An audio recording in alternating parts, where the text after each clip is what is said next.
Wondery Plus subscribers can listen to Crime and Sports early and ad-free right now. Join Wondery Plus in the Wondery app or on Apple Podcasts. In the depths of an Atlanta forest, a clash between activists and authorities ends in tragedy. I'm Matthew Scher, and on my new podcast, We Came to the Forest, we expose the hidden truths behind a shootout that left one activist dead and countless lives forever changed. Binge all episodes of We Came to the Forest ad-free on Wondery Plus.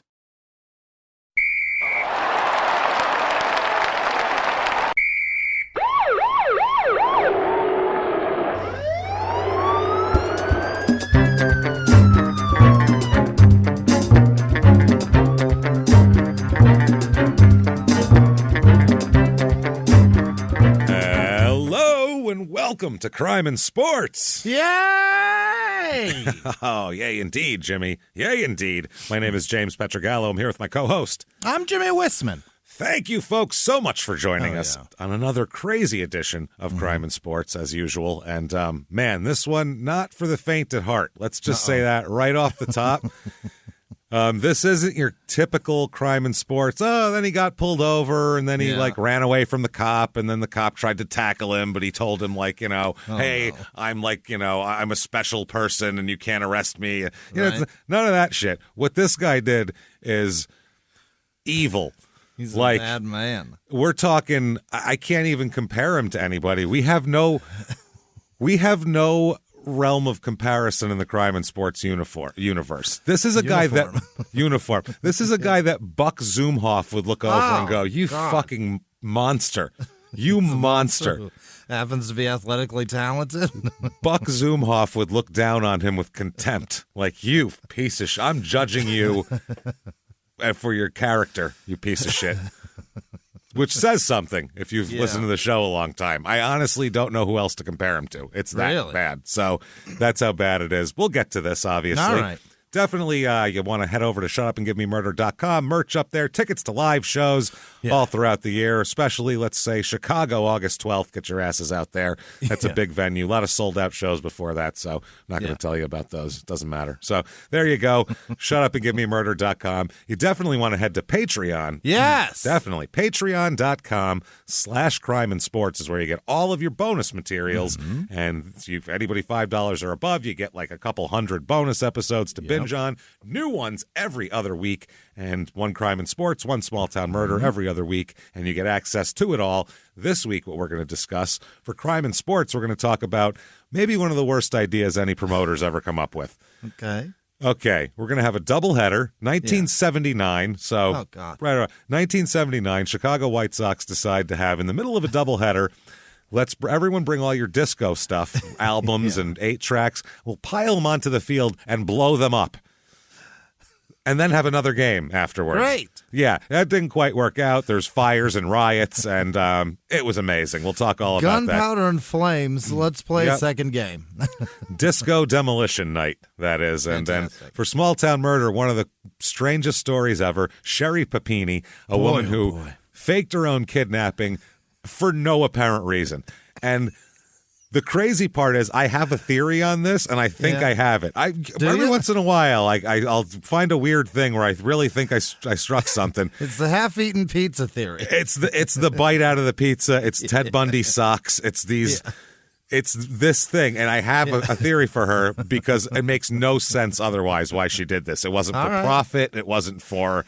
It makes no sense. Wasn't for sex, wasn't for profit, which is the motive for everything. So what else is there? Who knows? We'll talk about it, and we'll talk all about it. Patreon.com/crimeandsports, and you get a shout out at the end of the show. God damn it, where Jimmie will absolutely mispronounce your name on command. So there you go. That said, let's get to this. Yeah. And, by the way, new show is definitely coming out, and it'll be out in about a month here, and it'll be out on Monday mornings. So we have that, and it'll probably be like the first week of June, we're thinking here. And we are, so listen for that. Terrible reviews from all over the internet about everything, and we're making fun of it. And just trust us when we say it's amazing. So can't wait to share that with you. Let's get into the asshole of the week, and do I mean it ever this week especially. It's Sergio Mitre. Do you remember him? No. He's a pitcher for a while, for a few different teams. He was kind of a young phenom for a minute there. Mitre? Mitre. Like the soccer balls. Like the soccer balls. Yep. He was a bit of a phenom when he came up for the Cubs. Like it was like really people were like, oh shit, this guy. And then he kind of flamed out and he bounced around the league, and then he did one of the worst things in the history of mankind. Okay, so Yeah. Armando Mitre. This guy is Buck Zumhoff and Bruno Fernandez de Souza. Jesus. If you mix those two people together, you get this guy. So he's born February 16th, 1981. Oh, my God, 6 days before me. Yes. I was going to say, very close to Jimmie's birthday. Way too close. You guys would be, almost in the hospital at the same time. He's born in Los Angeles, though. He goes to school in San Diego, but he also grows up a bit in Mexico because his family is Mexican and his parents are from Mexico, so they go back and forth. He'll end up going to San Diego City College for a while, and Montgomery High School in San Diego is where he pitched. So like I said, his parents are from Mexico. He grew up in Tijuana. Really? Yeah, which, as we all know, is a very, very good place for a young man to grow up. It's a very... you have to It's a assume. very moral... Yeah. it's a very... pious. I would say, when I think of Tijuana, education's the first thing that comes to mind. I think they really care about the schools there, mainly, and... you got to assume people live there and children are brought up there. I've just never heard of one.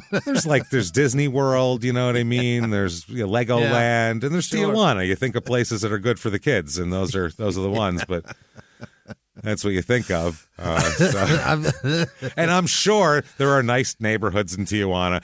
No Americans ever seen them. Well, we would never see those at all. You know, because if you lived there, you wouldn't go near that. It'd be like if you lived in Vegas, you probably don't go to the old Strip a lot because you don't want to get stabbed in an alley. Stay up in Indian Hills or whatever the fuck. Yeah. Some nice subdivision up there. Yeah, maybe there's something shit like that. So I don't think so, though, because he ended up taking multiple forms of fighting. Everyone thought he was going to be a fighter because he got in so many street fights just because that's what was going on in Tijuana. That sounds right. That sounds good. So he trained in boxing and wrestling and martial arts and all sorts of shit. Yeah, so he got involved in all sorts of fighting techniques to further his street fighting prowess, of course. Yeah. Which that was just out of necessity, if nothing else here. But apparently he ended up going, because he was a very good baseball player, so he ended up going to San Diego and playing baseball at Montgomery High School in San Diego. Okay.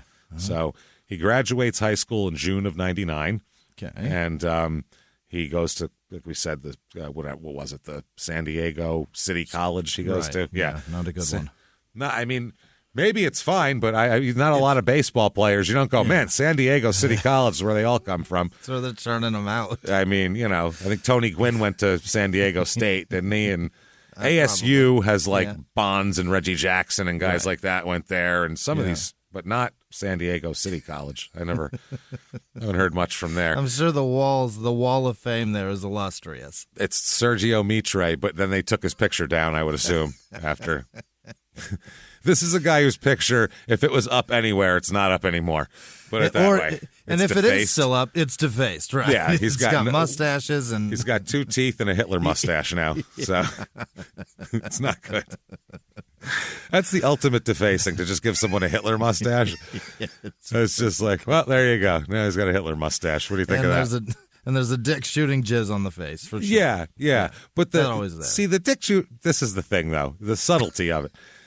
The dick shooting jizz on the face, while classic, don't get me wrong, and while I am a fan, the only problem with that is like Nathan For You style with that. The only problem with that is that right away that's not real. There's not an actual dick jizzing on his face. Whereas for a second, when the Hitler mustache is there and applied properly, you might think, yeah. For a second you go, does that guy, oh, somebody drew a Hitler mustache. But for half a second you think that guy has a Hitler mustache and took his picture and put it up and just said, hi, I have a Hitler mustache. I'm not even going to mention that. For a second you think, boy, that guy sure regrets that growth. Damn, what a fucking aggressive decision in facial hair that is. So, I mean, yeah, that's... Watch out for that, you know what I mean? Yeah. He'll end up getting married sometime in here. Oh? To a woman named Tanya, okay? He's going to get married to a woman named Tanya, and he's going to be also very, very happy here on June 5th, 2001. Uh-oh. This is a good thing for him. The June 2000 draft, he is drafted by the Chicago Cubs. Oh? In the 7th round of the 2001 draft. So from that college, they recognized him. He did well enough there that they knew who he was. Yeah, baseball's like that. They'll find your ass in baseball. Yeah. It's one of those. They will find you. Well, they have such an old time. Their scouting structure is 100 years old, so they have it down to a science where they'll hear about you and find you. Trust me. It's just funny the way that, they'll find your ass. You do well with that sport. There will be some 60-year-old broken down man who eats Denny's 3 times a day. Going, wait till I tell the Cubs about you. Who's constantly looking at young men going, look at the legs on him. He's a thoroughbred, this one. That's constantly. Poor bastards. With just a stopwatch around their neck and a fucking radar gun in a little bag next to him. Belly full of shitty hash browns. That's it. So just a bunch of shit eggs in there.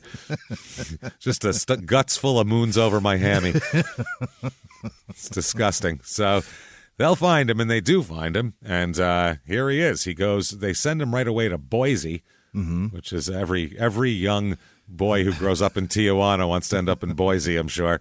So I'll bet he can't even sleep at night. It's too quiet. Yeah, he's like, what is happening? I can hear the potatoes grow. What's happening? I need to hear a horse moan. Yeah, some shit. So he's in Boise here. It's a low single A. Boise is. It's not. It's like rookie ball basically. Okay. He goes 8-4 there. All right. He's a pitcher, by the way. I don't know if I mentioned that. He's a hard-throwing little shit, too. That's the other thing. He's a hard-throwing son of a bitch. He throws heat. When he first came up, I remember this, for Chicago here, he was fucking throwing heat, and people were like, holy shit, because like him and Mark Pryor were around at the same time. Oh. And it was like, oh, fuck, man, they got some young fucking flamethrowers, but Mitre had a little control problem at the time, which is normal for a young pitcher. Sure, so, if you're throwing hard at a young age, it's hard to get your noodle to throw where you need to throw. Yeah, Nolan Ryan was famous for that. The Mets were like, I don't know about him, and they traded him. You know, he's gonna fucking murder somebody. Yeah, Christ, I don't know if we want to be financially responsible for the repercussions of this guy's pitching repertoire. Exploding Albert Bell's head. Yeah, this could be dangerous. So in Boise, 8-4 with a 3.07 ERA, one shutout. He starts in 15 games, so he does great. Not bad at all. 71 strikeouts. Let's see how many walks here. 71 strikeouts and only 18 walks. So that's a great ratio. More than 3-1, 3.5 to 1. That's not bad. Not bad at all. So the next year they bring him up to Lansing, which that's their single A, Lansing, and Michigan. Yes, the Midwestern League here. Fascinating. He's 8-10 there. And he has a 2.83 ERA. Wow. So that's good shit. He throws 168 innings, which is a good sample size. 96 strikeouts, 27 walks. He's doing it. Yeah. I mean, this is good shit here. This is what you want out of your young pitcher. Much more traveled than I am at 22 years old. This is amazing. Oh, he's killing it. Yeah, he's only 21 at this point. Yeah. The next 2003 starts out the season in Double-A and on West Tennessee. Oh boy! In Double-A, is they're looking to see if you can hang with the people who have the good stuff and guys who can hit real the ball talent. And shit. Yeah. And does fine. 7-9 in 25 games, starts 24 of them, has a 3.34 ERA. Okay, which is just fine. Not They're bad, happy. They're happy with that. 128 strikeouts, and so much so that he's part of the September call-ups in 2003. Oh. He makes it all. He skips AAA completely.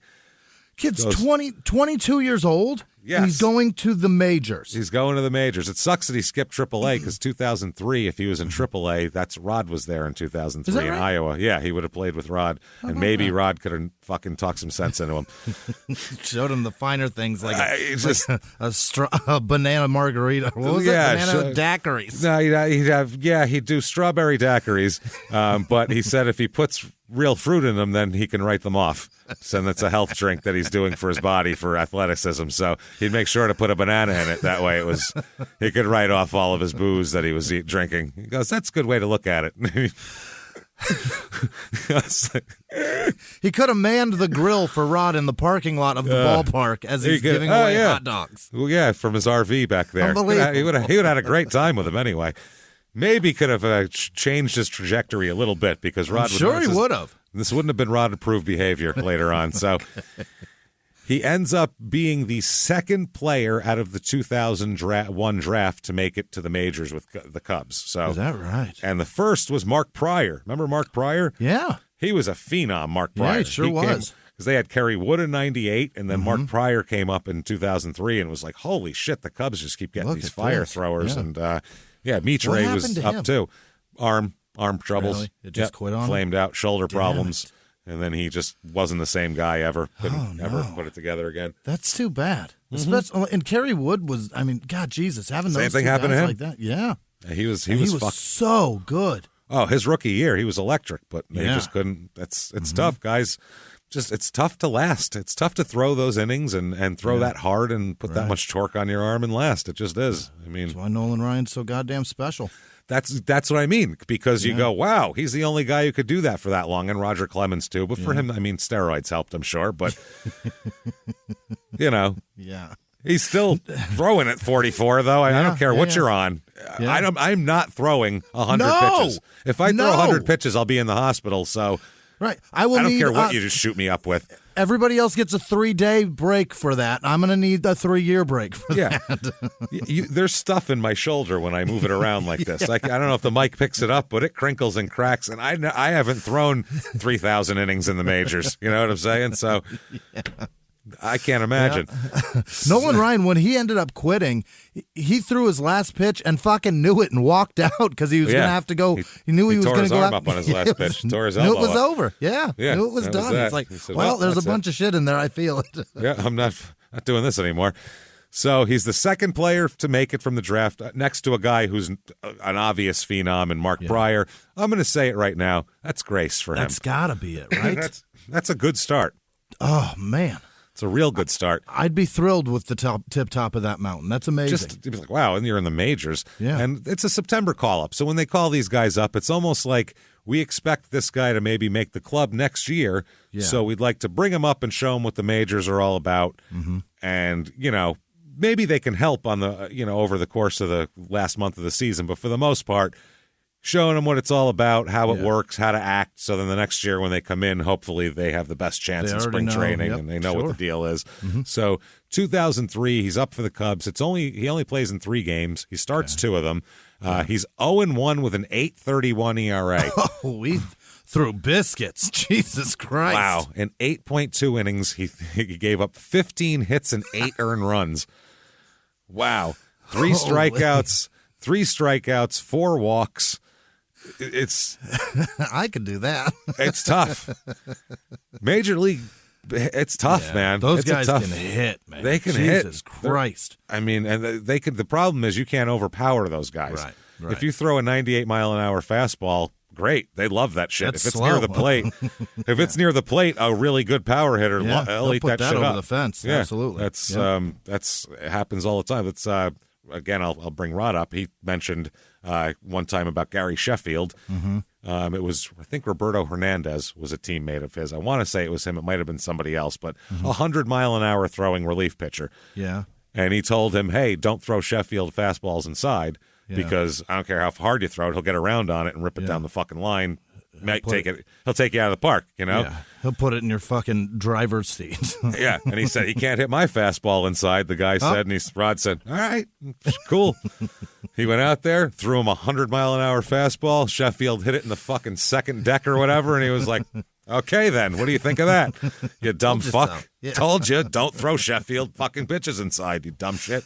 Yeah. And that was that. So you can't do that in the majors. You have to have a little more finesse and be able to spot the ball exactly where you want it. Right. So that year, the Cubs were 88-74. They were first in the NL Central, which with 88 wins, they won a division. Which that's amazing. That's about as low as you get for a win total to win a division. Yeah. They beat the Braves, actually, in the divisional series. Right? Yeah, went 5 games with them and beat them, and then lost in the NLCS to the Marlins in 7.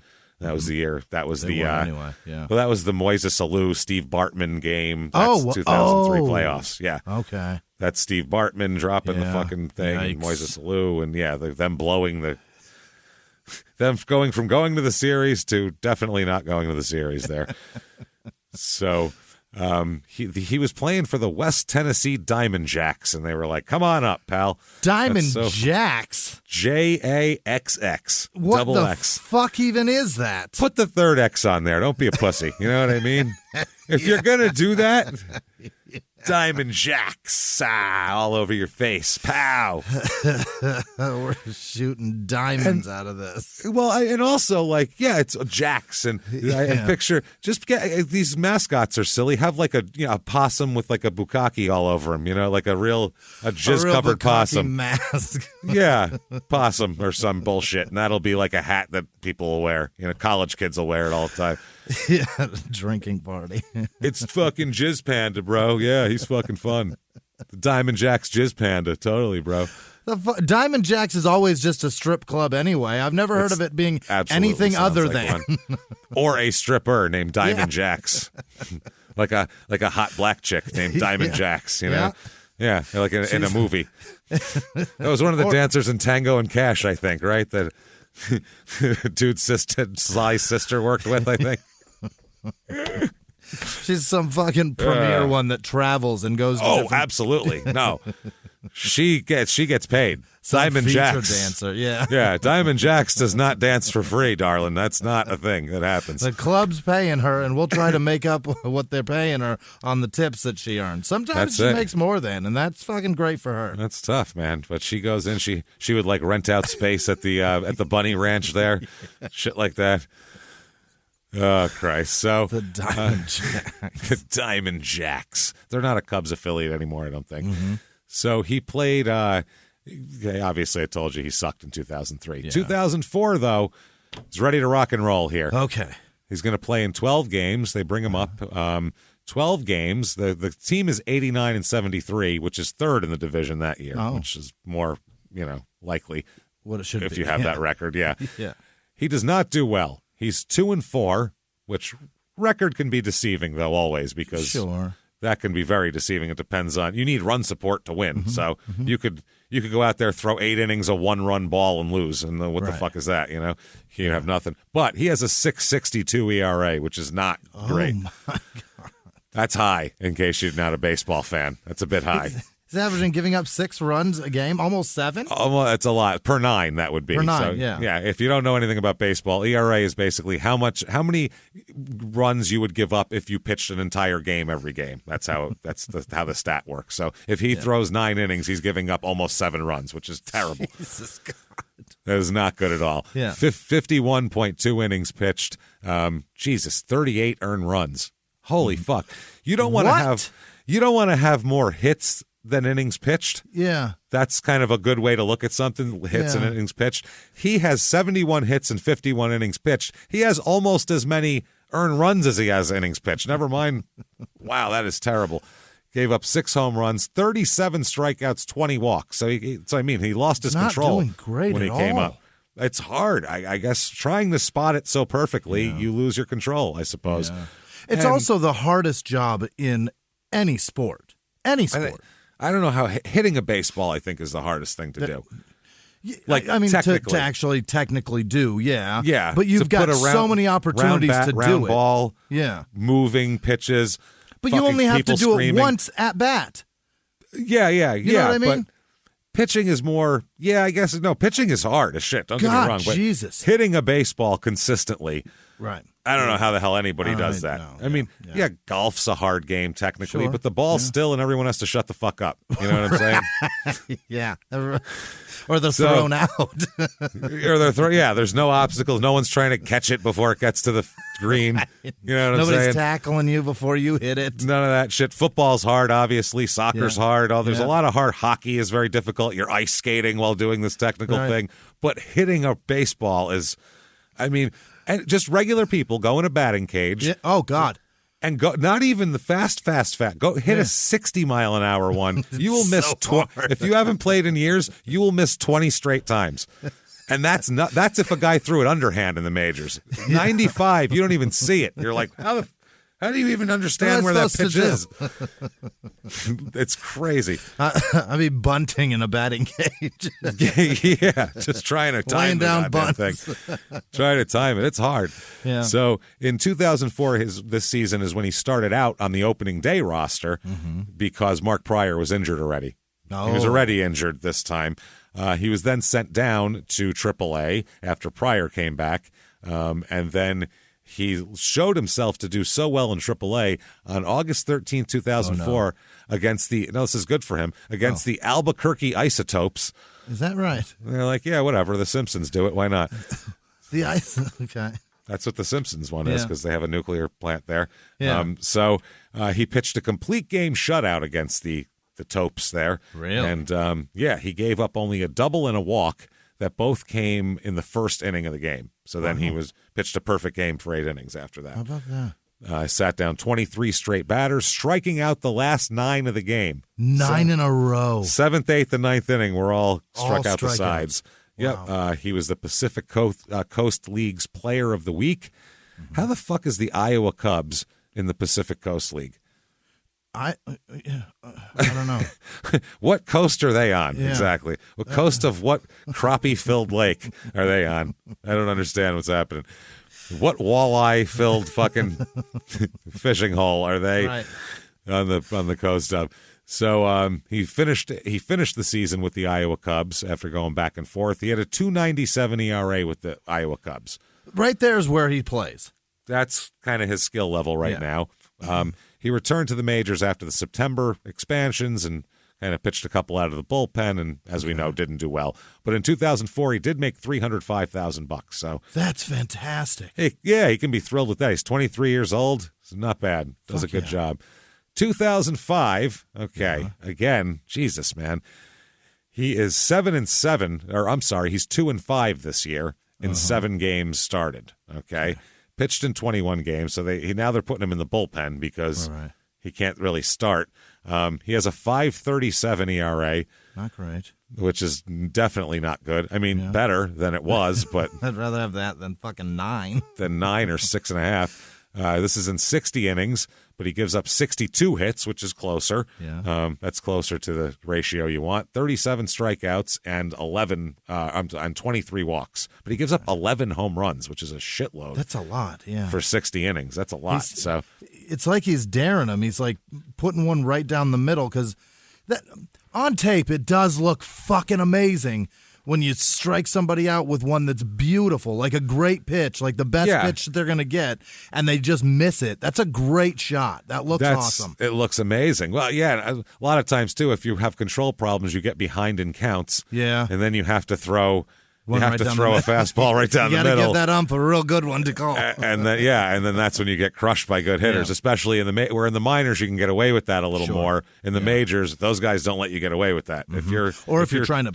Go ahead, sorry. If you're 2-1 or something on them, they're looking to kill your ass right then. Yeah. They're waiting for that pitch. Or if you're trying to paint the corners and try to get the ump to start giving you, a little more lenient strikes, you got to put one in the middle too. Yeah, and also if you're a guy who's got a 6.5 ERA, you're not getting those borderline pitches for a while. The umps generally wouldn't give you those back in the day. So. Behind the closed doors of government offices and military compounds, there are hidden stories and buried secrets from the darkest corners of history. From covert experiments pushing the boundaries of science to operations so secretive they were barely whispered about. Each week, on Redacted, Declassified Mysteries, we pull back the curtain on these hidden histories. 100% true and verifiable stories that expose the shadowy underbelly of power, Consider Operation Paperclip, where former Nazi scientists were brought to America after World War II, not as prisoners, but as assets to advance U.S. intelligence during the Cold War. These aren't just old conspiracy theories. They're thoroughly investigated accounts that reveal the uncomfortable truths still shaping our world today. The stories are real. The secrets are shocking. Follow Redacted, Declassified Mysteries on the Wondery app or wherever you get your podcasts. You can listen to Redacted early and ad-free right now on Wondery Plus. He was hip-hop's biggest mogul, the man who redefined fame, fortune, and the music industry. The first male rapper to be honored on the Hollywood Walk of Fame, Sean Diddy Combs. Diddy built an empire and lived a life most people only dream about. Everybody know ain't no party like a Diddy party, so. Yeah, that's what's up. But just as quickly as his empire rose, it came crashing down. Today I'm announcing the unsealing of a 3-count indictment, charging Sean Combs with racketeering conspiracy, sex trafficking, interstate transportation for prostitution. I was up. I hit rock bottom, but I make no excuses. I'm disgusted. I'm so sorry. Until you're wearing an orange jumpsuit, it's not real. Now it's real. From his meteoric rise to his shocking fall from grace, from law and crime, this is the rise and fall of Diddy. Listen to the rise and fall of Diddy exclusively with Wondery Plus. The 2005 Cubs were 79 and 83. It's getting worse. Yeah. That's not great. He started off the season in AAA, and he was brought up in May and then was sent down after 2 games, which he didn't pitch in. They brought him up for 2 games. He sat there, and they sent him back down. Ouch. Somebody was out for a couple games, so they just filled in the roster spot, but they didn't want to use him. So on June 14th, he pitched in 2005, he pitched his first complete game and his first shutout against the Marlins, actually. So a major league team. Yeah, a 14-0 shutout against Josh Beckett, who that's a bad day for Josh Beckett. He was good at that time. So December 7th, 2005, he has a drop of value in him. Just a drop, because just enough.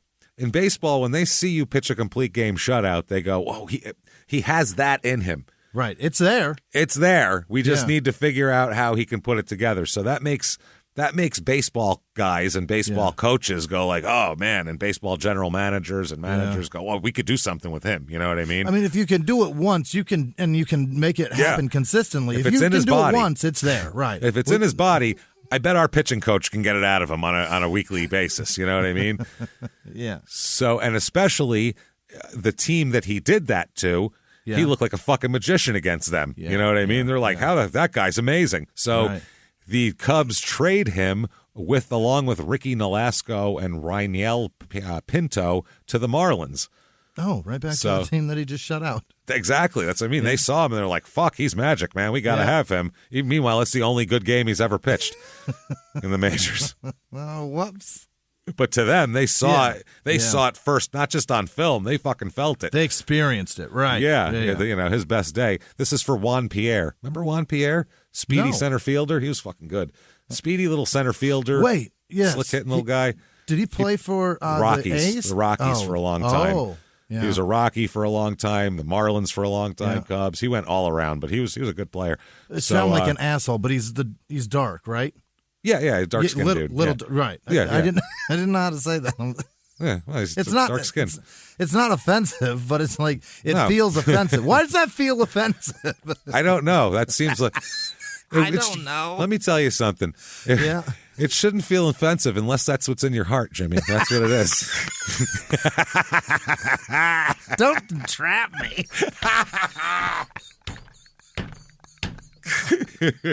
No, you're describing a person's fucking descriptors. Yeah. If you saw something happen and they said, "Oh my God, what happened?" You'd say, "Oh, the guy who was about this tall, dark skinned," and that's why you fucking describe him. I don't know why it's like if somebody said, he wore number 22 a lot. Right. That's the same thing, right? Yeah.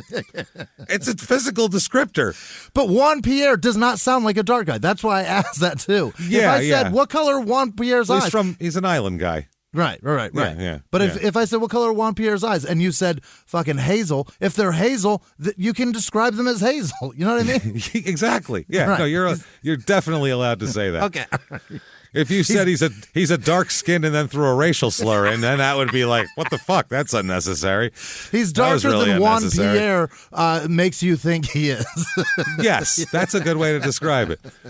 Yeah, when you hear the name Dark Pierre, when you hear the name.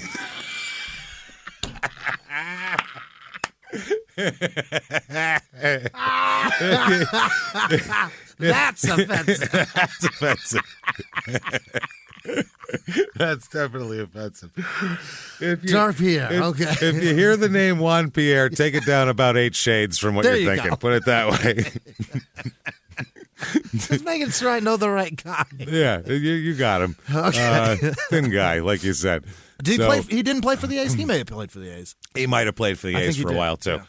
Yeah. Probably. He got around Juan Pierre. He's a good player, really was. Yeah. So 2006, Florida's 78 and 84 that year. Mm-hmm. Again, not terrific. They are he goes 1-5 with a 5.71 ERA. Jesus. Isn't getting much better. Only plays in 15 games, starts 7, so they tried that. That wasn't working out.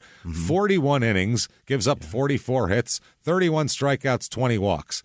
Okay. Same thing every year. Same ratio, same patterns. Just falls apart for him. This is what he does, I feel like, unless they're going to come up with something else here for him. This is just what he's capable of. That seems to be his full capabilities are on display, and it's 5.5 ERA. Jesus. With, not a great strikeout to walk ratio. So not terrific. And he makes $330,000 this year. Not bad. Which is good because he's going to need it, because on December 29th, 2006, a son is born. Oh, no. A son is born. He named him Juan Pierre.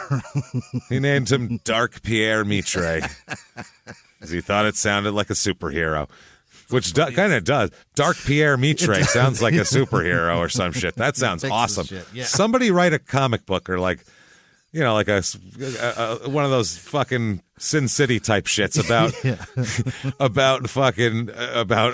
Dark Pierre Mitre, this anti-hero superhero guy. Something novel, right? Graphic novel? There it is. Graphic novel. Graphic Dark Pierre Mitre. Yeah, Dark Pierre Mitre. Here he comes. He names him Sergio Armando Mitre III, a junior's junior. He juniored him. What a beautiful name, though. I mean, it is poetic, but it sounds very nice. That shit's on the way. He's going to go by Sam, though. Oh, young Sergio III is going to go by Sam. Yeah. So he's juniored up, already a bad sign. Mm-hmm. They'll also later on have a daughter named Senya, which is not his name, obviously. So 2007, he's on the Marlins again. Marlins 71 and 91. Not a real, strong season for them. He does go 5-8 this year. Mm-hmm. His lowest ERA so far, 4.65 for him. So Jesus Christ. That's almost average, though. Yeah. It's close. I mean, another percentage lower or another run less, and he's doing great. Yeah, a quality start is 4.5 as your ERA is how they judge a quality start. Sure. So it would be this many innings and this many runs. It would equal out to a 4.5. So that's okay. 27 games, starts all 27. Really? They say we're gonna work you as a starter. 149 innings pitched, 180 hits. So no. He gives up a lot of hits. Does. Definitely does. 80 strikeouts, 41 walks, so 2-1, which is about bare minimum acceptable in the MLB. It's okay, but you want 3-1's more like what you want. But 2-1, you're like, okay, fine. At least it's not. We'll deal with it. Yeah, we'll take it for a fifth starter. Fine, fuck you, go in there. So that's kind of what he's got going on here. Kind of an average season. He does like 5 games as a career high. He had only won 5 in his whole career up to this point. Yeah. He was 5 and 15 up to that point. So he goes 5-8. He set career bests for 27 starts, his innings pitched, his amount of strikeouts. He had a 24.2 consecutive inning streak of not allowing an earned run. Wow. So that's almost 3 whole games. Right. Entire complete games of not giving up an earned run. Base runners, but they don't get around.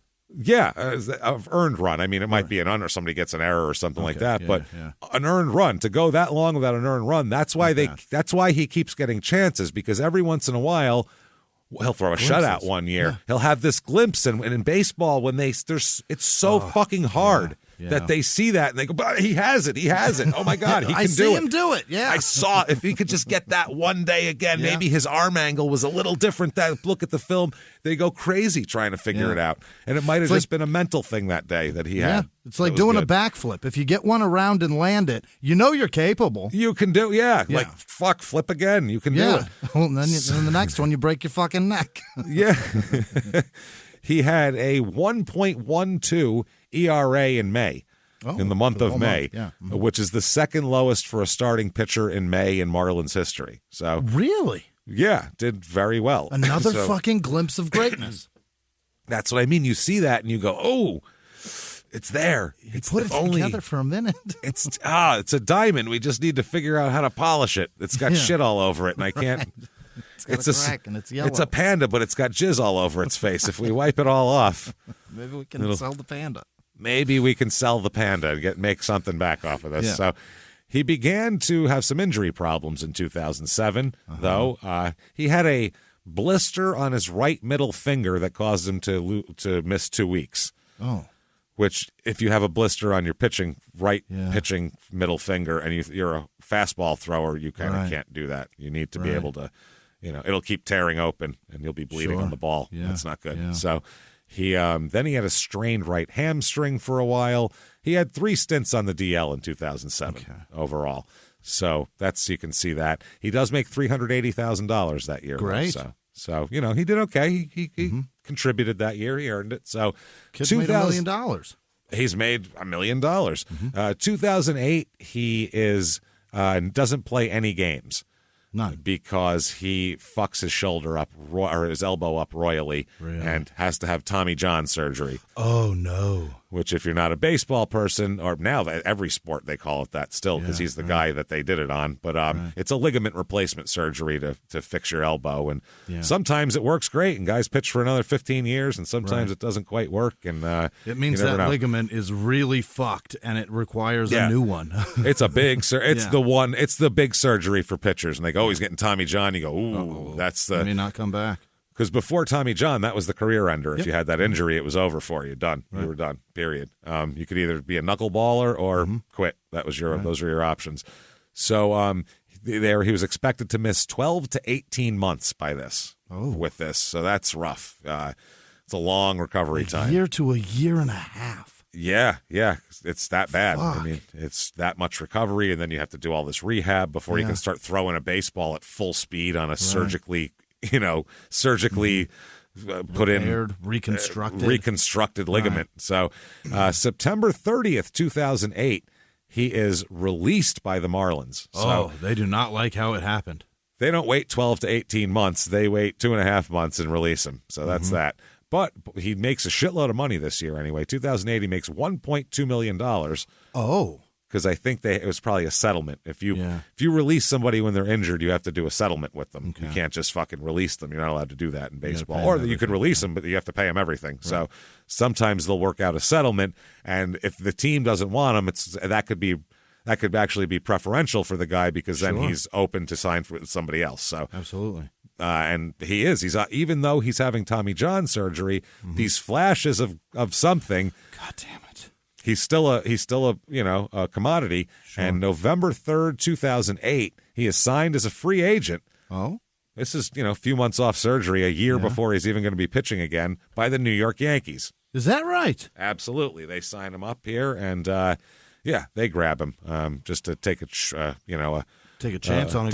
on him. Yeah, we've seen glimpses, and maybe we'll get him at a bargain, and then all of a sudden he comes to New York, like a lot of fucking players do, and become fucking amazing. It could be great. Well, the Yankees this year, 2009, 103-59. Not bad. First in the AL East, they beat the Twins. They sweep the Twins in the divisional series, beat the Angels in 6 games in the ALCS, and then beat the Phillies in 6 and win the World Series. So stop it. Yeah, this motherfucker has a ring? This motherfucker has a I don't know if he still has it now, but at one point, he had Yankees a big world champion ring. diamond-laden NY ring on his fucking finger. Unbelievable. Yep. Him and Derek Jeter have the same ring. Mariano Rivera, same shit.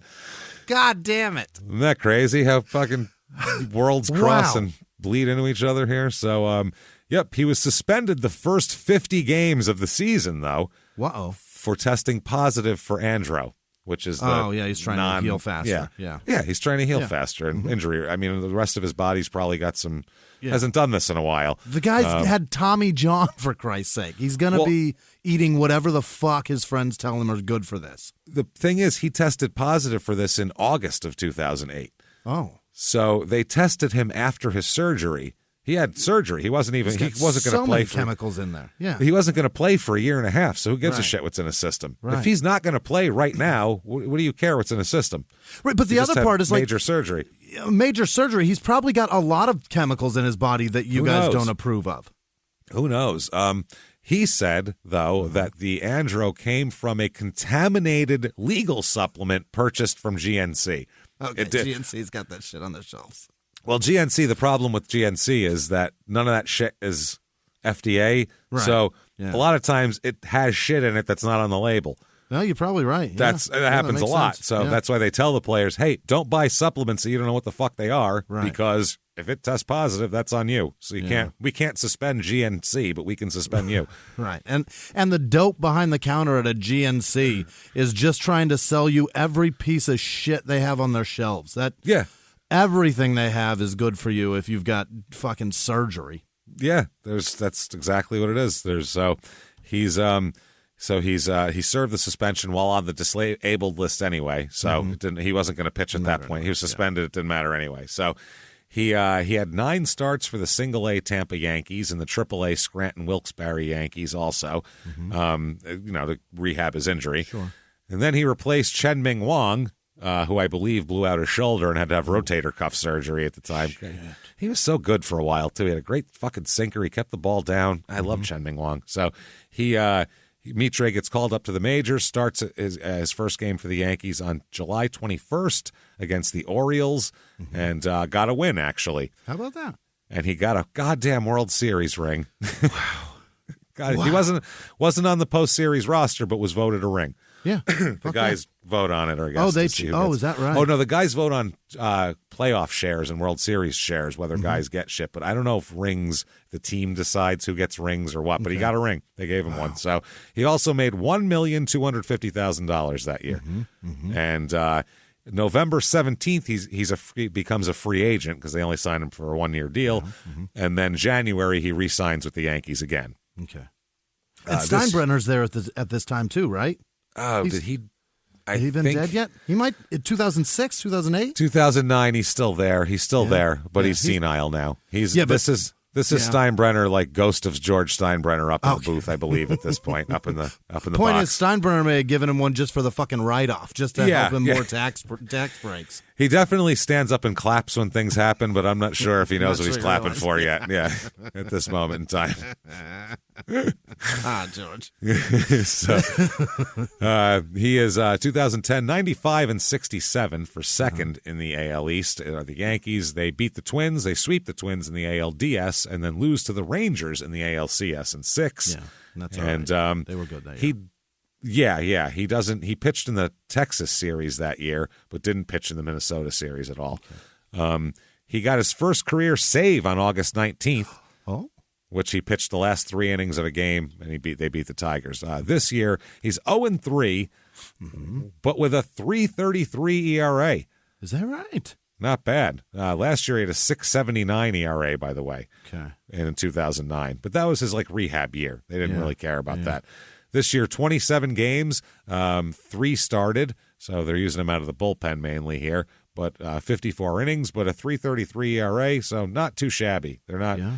Totally, upset with his progress, I guess.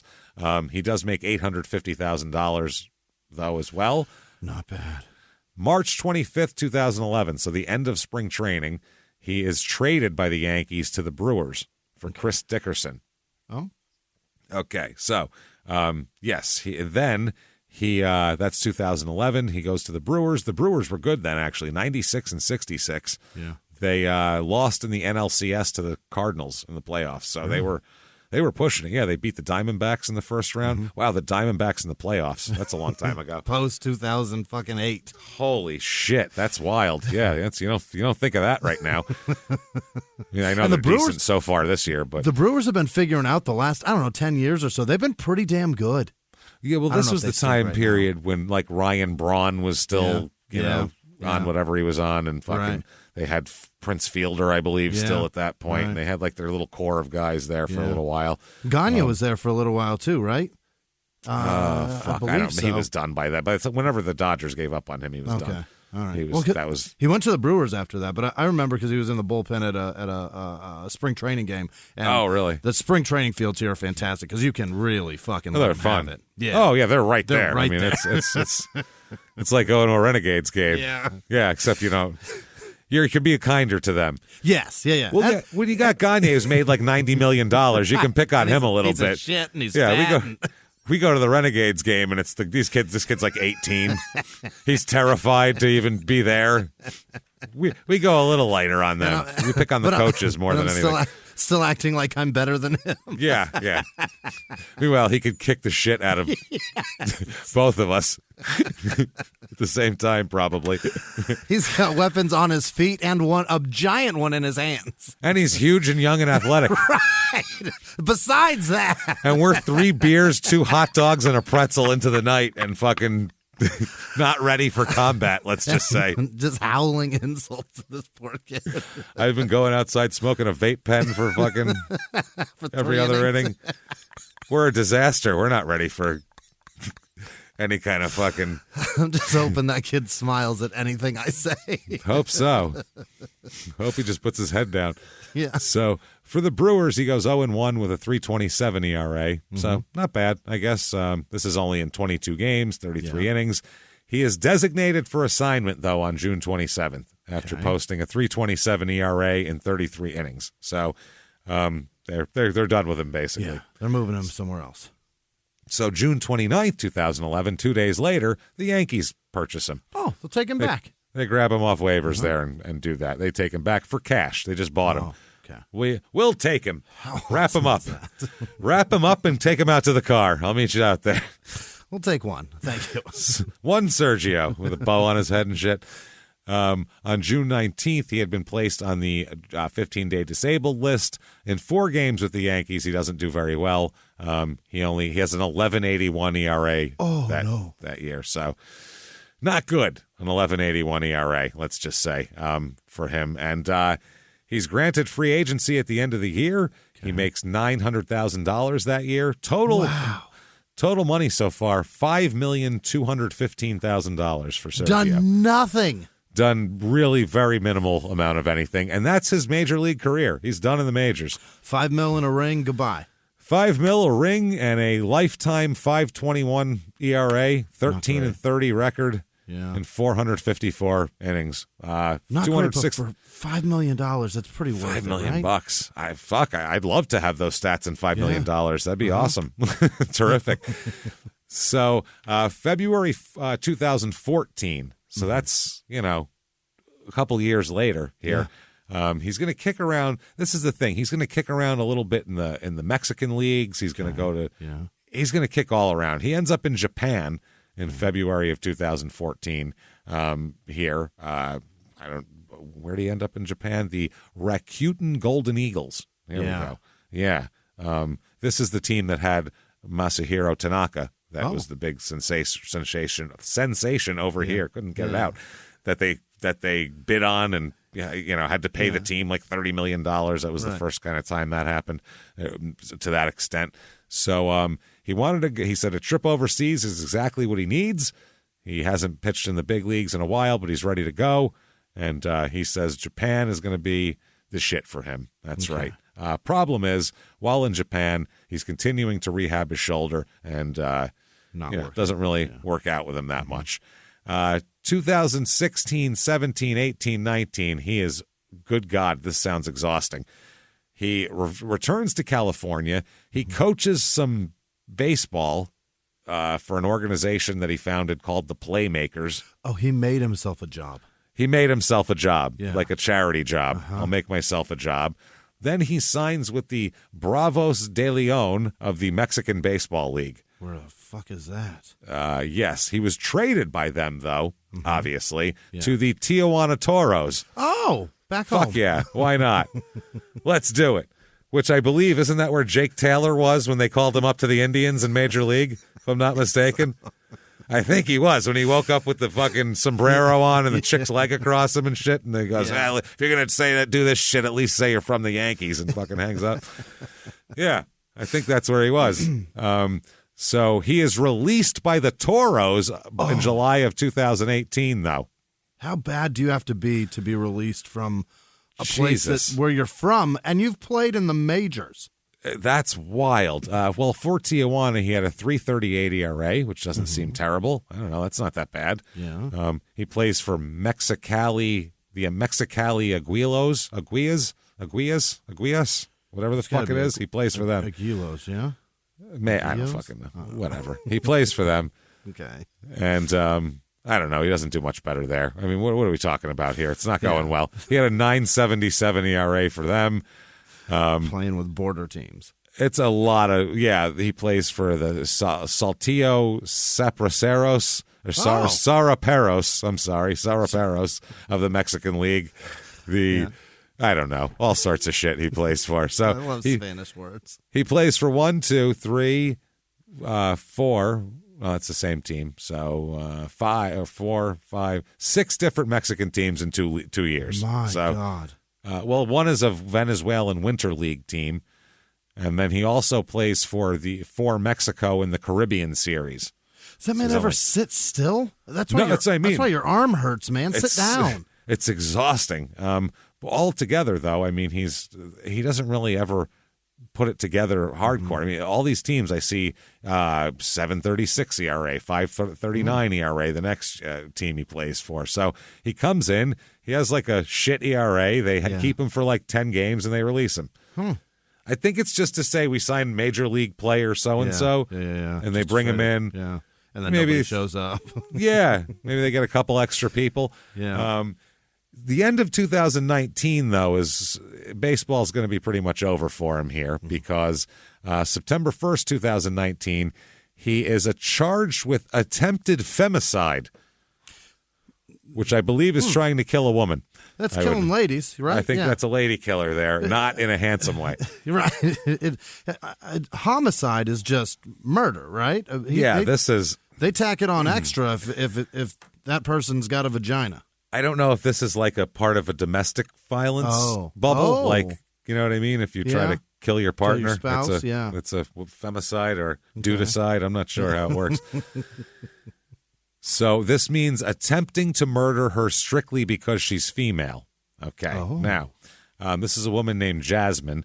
Employees at a Quality Inn in Saltillo alerted the authorities of a domestic violence situation taking place inside a suite. They have a suite there at the Quality Inn in Mexico. I'm sure they're using that term loosely. That's That's just a wet bar. It's got that counter there that they put up. Yeah, that's all it is. There's a small division in the room, whether it's not a door in a room though. It's just like, oh yeah, this room's slightly bigger than that other room.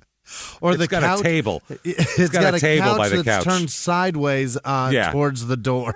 With a little table in front of it. And they're like, you can eat there. Look at this.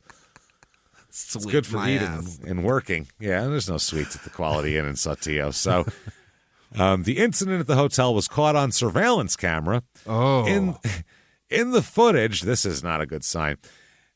In the footage, this is of the surveillance footage, a naked woman, this Jasmine woman, was seen running out of a room.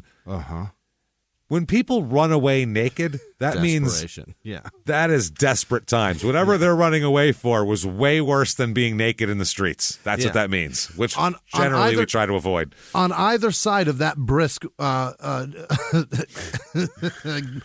example of fitness and energy is something either horrible and the other end is magical. Or, do you know what I mean? Or they've got to outweigh each other is the point. It's fight or flight. Yeah. It's survival is why people do that. So it's either survival or perversion, and I don't feel like she's perverted in the situation. So she's seen running out of the room, going to an elevator area before Mitre chased her down. Oh, and he's they see that on the he's. I would hope his dick's not flopping around too. I mean, if they're both naked running after each other, that's weird.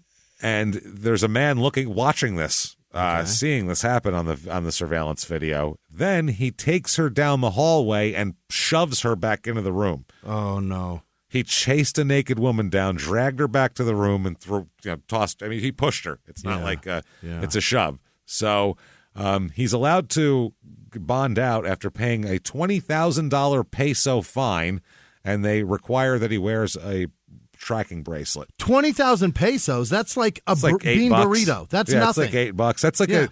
That's like a decent lunch, right? That's what a purse costs on the beach in Rocky Point. Yeah, that's pretty much what it is. 20,000. You're like, oh, this one's fancy. Yeah, no, it's not. It's literally the same price as shoestrings. That's a Nogales blanket. One of those real not good. itchy burlappy ones that they sell there with designs on cheap. them. And the requirement, he wore the bracelet. So that was when he was released by the Saraperos. After that, they were like, we can't have this shit. This is crazy. The team put forth an announcement on how they decry domestic violence and will not have it amongst their ranks. That's good. Yeah. So, but then Mitre rejoins the team and was pushed as one of their leaders, signing autographs and making videos for the team's official YouTube channel. And then the charges are dropped after that. Oh, wow. So, I don't know what came first, the chicken or the egg there, but seems like everyone's going to ignore this. And they were like, never mind. Unbelievable. Misunderstanding. They'll handle it in-house and we'll move forward. A couple of bucks to the right person. That's the thing you also hear, too, is that there's a lot of corruption, obviously, as we hear. There's a ton of corruption down there. So much. There's cartels that are infiltrate and all that kind of thing. So I'm not sure, though. I can't just impugn the whole they might have a decent, you know what I mean? This might not be like a cartel town where you could bribe a judge for $50. I have no idea. This could be a upstanding place. But it probably is. Dark Pierre, okay? There you go. Let's offend you twice in 3 fucking seconds. I don't care anymore. Fuck everybody. So, in the 1980s, a rosé swept the country. Hey, Mike, I really like this White Zinfandel. Well, good. Now put it down. I'm going to try another one. White Zin became America's top-selling wine. But most don't know that this sweet drink has a sour history. What began in 1986 with counterfeit bottles. A big fraud, a multi-million-dollar fraud. Sent investigators chasing one of the most powerful families in the business, the Licciardis. But the closer the feds got to them, the more dangerous things became. It's a story of deceit. At the time, I was paranoid. Threats. You touch my kids, I will kill you. And murder. With a .22 caliber bullet to the head. What started with a scheme to mislabel wine spilled into a blood-soaked battle for succession. Welcome to Bloodvines. You can binge listen to Bloodvines exclusively and ad-free on Wondery Plus. Join Wondery Plus in the Wondery app, Apple Podcasts, or Spotify. Have you ever gotten a message out of the blue? Maybe you ignore them. Or maybe you end up in conversation. Maybe they tell you about an amazing offer. I can really show you how to make some money. And maybe that gets you into a lot of trouble. But this isn't a story about people like you, the people receiving these messages. This is a story about the people behind the messages, on the other end of the line. Thousands of them, working in a microcity built for scammers. From Wondery, the makers of Dr. Death and Kill List, comes Scam Factory, a new series about survival at the expense of others. Follow Scam Factory on the Wondery app or wherever you get your podcasts. You can listen to Scam Factory early and ad-free right now by joining Wondery Plus in the Wondery app or on Apple Podcasts. Mexico historically is very it's not reliable on charges. It's known for a bit of corruption. A lot. Anytime anybody we lived in the Southwest for a long time, so a lot of people go to Mexico to party, and you know if you go to Mexico, you better take some fucking cash with you, Yep. just in case the federales feel like fucking with you. Yep. you better have $100 to slip somebody, because that could be the difference between have a good day, have a good night, everybody. Yeah. Oh, yeah, no, take your tequila back, to you're going to a fucking rotted out Mexican shithole jail with roaches in your sandwich. That's while you sit there and wait for your family to wire you that $100 or more now because you didn't have $100. That's what I mean. So that's we've all heard all the stories from people we know. It's a real deal. So he on July 12th, 2020. This is when it really gets bad here. He is arrested for weed, but he's also investigated for something else here. In Mexico. In Mexico. Okay. Yes, he was originally taken into custody on drug possession, but now is being investigated for a 2-year-old's death. A 2-year-old's death? A 2-year-old's death. Uh-huh. Okay. He's said to have been carrying 2 bags of weed at the time of his arrest. We don't know how big the weed is, how he could have 2 nickel bags or 2 garbage bags. I have no idea. That shit is mad prevalent down there. It's everywhere. It's mad prevalent everywhere. Yeah. Shit, Right. where's it but not there, mad for prevalent? Christ's sake. Oh, it's around. Yeah. He has a 19-year-old girlfriend named Liliana who told the cops she took her daughter to a local clinic on Saturday. This is the 2-year-old, because she was sick. The young girl was then said to have been diagnosed with stomach pain. It's not really a diagnosis. That's a symptom. How do you diagnose the symptom? Ow, my stomach hurts. You have stomach pain. Have a good night. What are you talking? Yes, I know that. Why do I have stomach pain? Tell me, where does it hurt, child? In my stomach. You betcha. You find the reason, please. That's why I'm here. I don't understand that. She was then sent back home, the child, with her mother, to the home that they share with Mitre. Okay. Old Sergio here.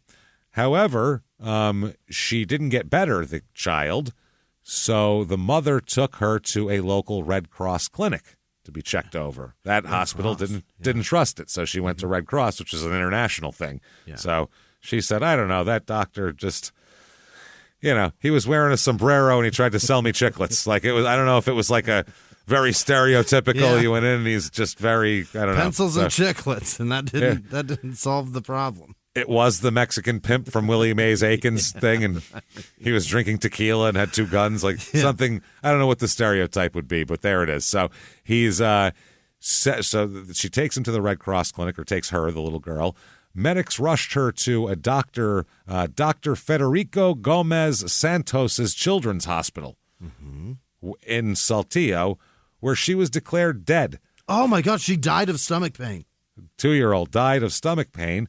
The report said the child's death was caused by hypovolemic shock due to a laceration in a renal artery. That sounds way more complicated than stomach pain. That sounds very, That's just medical as fuck her there. stomach hurts. Go home. Yeah. What the hell is that? Give her a ginger ale. Maybe that'll help. Like, wow. That Chewing Daddy's sounds chaw. Terrible. Yeah, that's exactly Doc Hollywood. It's exactly what I'm thinking. Here, get him a Coke. So the investigators now are looking into whether or not she was beaten and the victim of a sexual assault. What? Okay.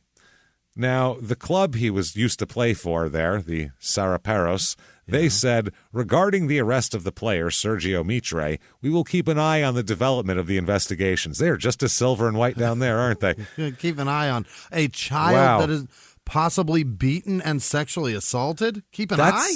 That sounds like Jerry Jones could have said that. Yeah. Dana White could have said that. Yeah. Fucking, Robert Kraft, one of the Maras. Any of them, yeah. Any owner, pick one. Mark Cuban, I don't give a shit. Pick anybody. And they were said, we're going to keep an eye on it right now. He said, we will address the matter once we have the resolution from competent authorities, which will be in accordance with the ethics and values that have distinguished us as an organization. Oh, come on. So they tried to take credit for not saying shit about it. We're not going to do anything. But keep in mind, in the history of us, we've been mad moral around here. Wow. Oh, man. So the woman, Liliana Ines, that's the mother, she said she's 19. She's been dating him. He's 39, by the way. Been dating him for about 3 months. She's also being investigated for her presumed role in this whole deal. That's your baby. How'd you let this happen if you were there? So July 15th, 2020, he's going to be charged here. Prosecutors in Mexico charge him with the murder and rape of a 2-year-old. And rape. He raped her to death is what they're saying. Get the fuck out of here. Yeah, that's what caused it. An artery tore inside of her. And oh, she's my died. God. A 2-year-old. Yeah, this is... What's the punishment for that? Draw and quarter? I mean, would that be... that's the only thing I can think of that would be... Teammates to beat him with bats? I don't even know. How did he get here? 355 episodes. We've had bad shit. We've had gangsters that kill 4 people. We've had people that literally rape their teenage daughters and hold them hostage from doing things. We've had pimps that fucking we've had women fucking play a water polo match, then go have a baby and fucking bang it against a dumpster 3 times and toss it away. Right. We've had a lot of crazy shit on this show. Rapes and gang rapes and all this shit. We've never had a man rape a baby to death. That's never happened. Oh, my God.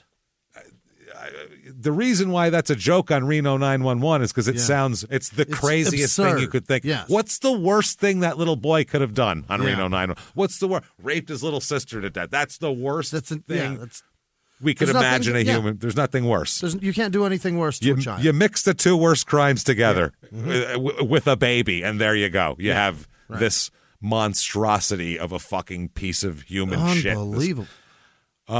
So he appeared in court and was formally accused of this. This is charging him 3 days after he was arrested for a small amount of marijuana. So this is they arrested him just to have him so they could hold on to him and see if they needed to charge him. So boy.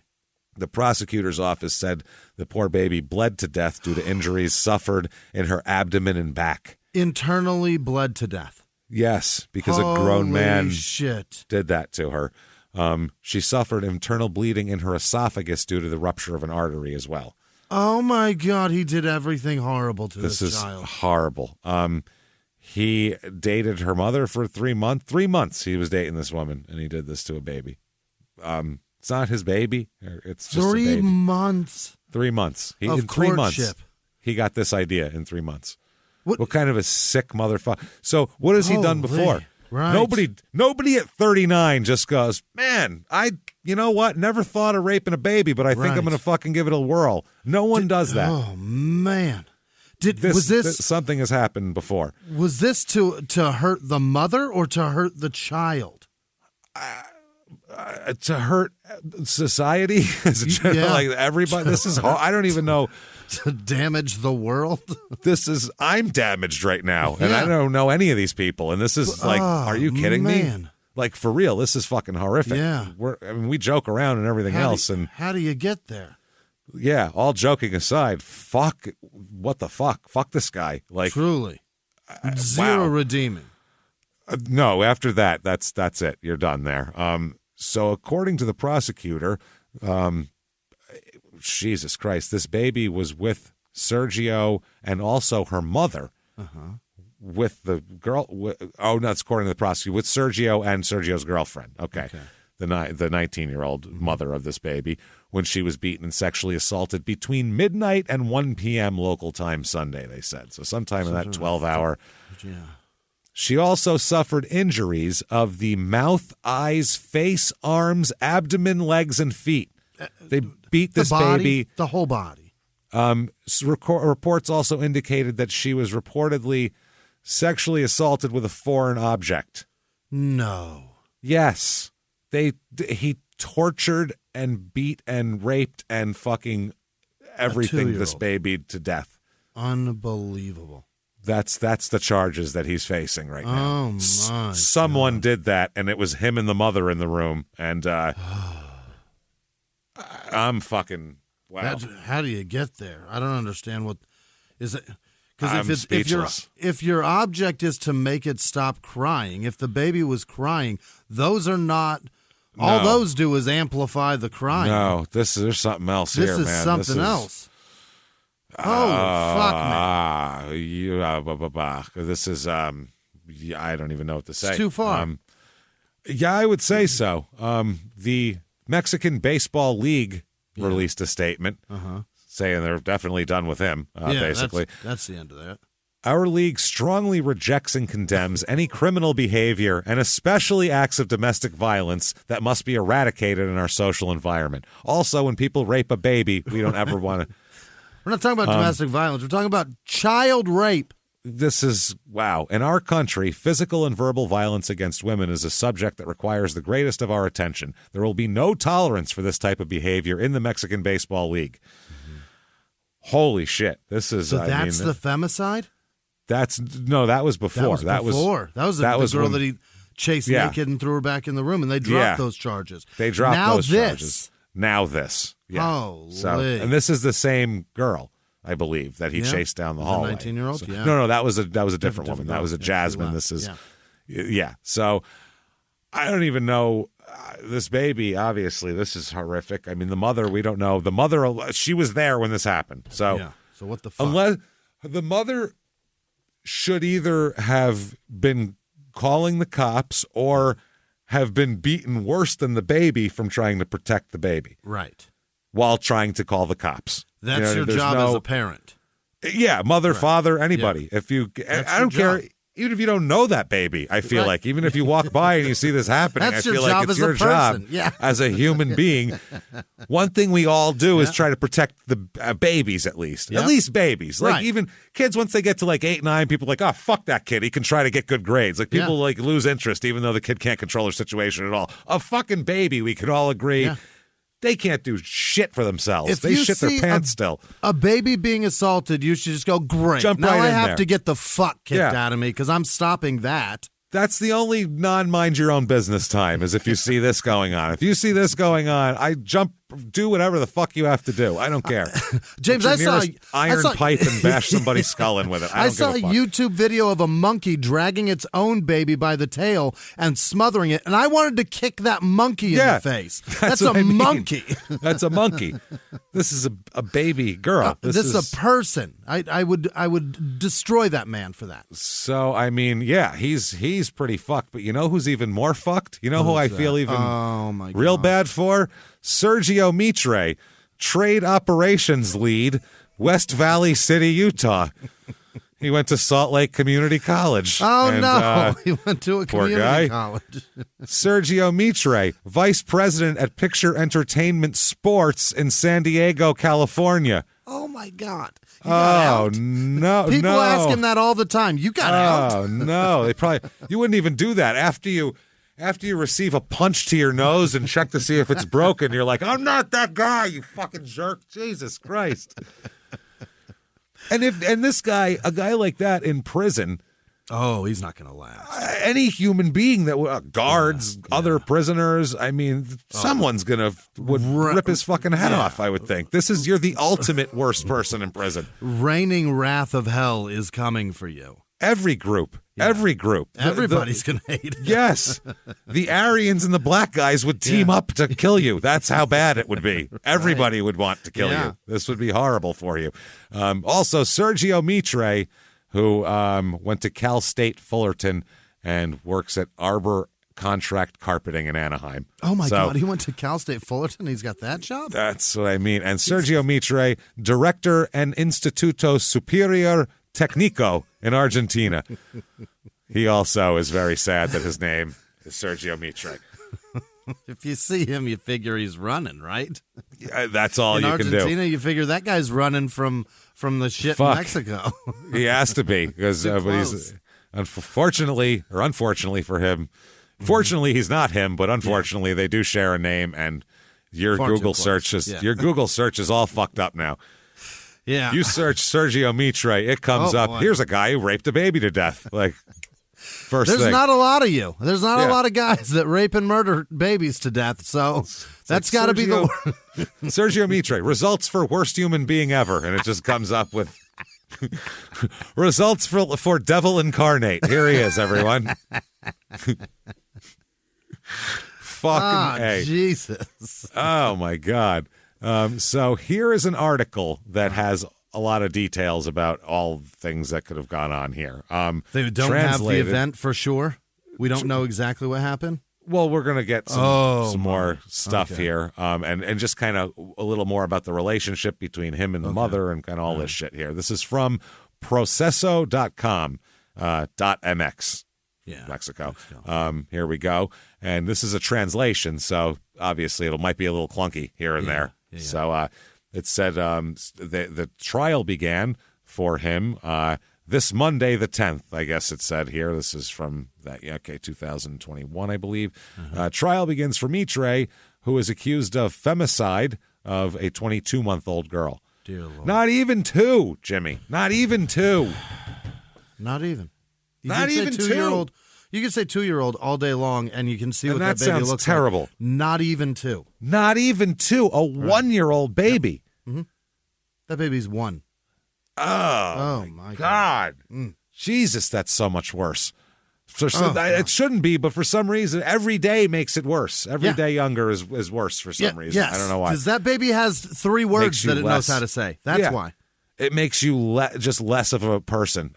Not you, not the baby, you who did this makes you less of a person. Not saying you people out there are raping babies. That's not what we're accusing you of. Also, it makes that baby one day less of a person. It makes it one day closer to fucking... One day more innocent, one day more helpless, one day more everything. Helpless. That's what it is. It's helpless, yeah. So, there's more here. According to Liliana, the mother of the little girl, and now ex-partner of Sergio, at least she hasn't stuck with him. This made her leave. The player hit her, quote, to force me to have an abortion when I was 4 months pregnant. So she's pregnant at the time. He beat a baby out of her, though. Didn't force her to go to the abortion clinic. He just beat the baby out of her. He's like, I'll give you an abortion, a homemade one. Here, come here. 4 months pregnant, he made her lose it. Yeah, apparently so. Now, that's one of the main accusations in addition to this is just to round out the relationship of who they are and who he is as a wonderful, upstanding citizen here. So she said that. His lawyer, Pablo Mejia, he says his client should be acquitted because the state attorney general's office has no evidence and it is not even clear what caused the girl's death. Even though the medical reports, I told you what caused the girl's death in graphic, fucking disgusting detail. He says, well, we don't know if could have been anybody doing that. I realize he's paid to say something, but yeah, he has to do that, but could have. It's just. It's a ballsy one. It's above and beyond, really. Could have been anyone in that room of just the two of them and the baby. Could have been anyone in there. He assures that the public ministry has made a pig with the investigation. I don't know what that means. Fucked it up, I guess. Screwed the pooch. Yeah. Screwed the pooch, I guess. Maybe a mess. It's probably a mess. With the aim of showing as a trophy the conviction of an athlete who's a public figure. Okay. He's not that public of a figure at this point. Let's be realistic here. He has a fucking 5.5 ERA in his life. Yeah. Like, he's not that. Even 5 years ago, he was barely a public figure. That's what I'm saying. Yeah. Even in Mexico, where he might be a little more of a public figure, there's bigger public figures. There's a lot bigger ones there. So he, the public, now Liliana has a public defender as well. Okay. She has already been prosecuted and acquitted for. They said she didn't have anything to do with this. Yeah. So her lawyer warns that the case can go unpunished due to the incapacity of the investigating authority, but also she considers that these types of cases are not reviewed considering the gender perspective and childhood, nor the vulnerabilities, context, and background of those involved. Okay? Anybody could get away with this? He says that Eliana Inez was a victim of the violence that Sergio Mitre also exerted on his ex-partner, his old ex-partner that he chased down in a hotel room. So his lawyer says the prosecution has nothing. If you want to contribute something, you have to use. This is her lawyer, Liliana's lawyer. If you want to contribute something, you have to use our investigation or Liliana's testimony. But they tortured her. Okay? In these cases, you cannot only look at the individual, but what is around them, such as the type of upbringing the accused has had, the response or not of the institutions in this case, public security, the prosecutor's office, and his team, where these behaviors are allowed, meaning the baseball team. Okay, yeah, that's all true. Let's start with he's here, and we're going to prosecute him for the rape and killing of a baby. We're going to start there. Let's start with that. And then we're going to fan this bad boy out to include the response of this one and the actions of this one afterwards and all this, because that all matters too. Sure. First and foremost, we're doing triage here. Baby rapers on deck. Let's go, Chief. We'll figure that out. Then we'll figure out why and how and all the other bullshit that goes along with it. Yeah, that all goes with it. But there's definitely an order of things that we need to do here, and that's These not can go unpunished is the most disgusting sentence I've ever heard in this context. Is fucking wild. Now, here's an independent forensics investigator who participated in Liliana's defense, which was a separate trial.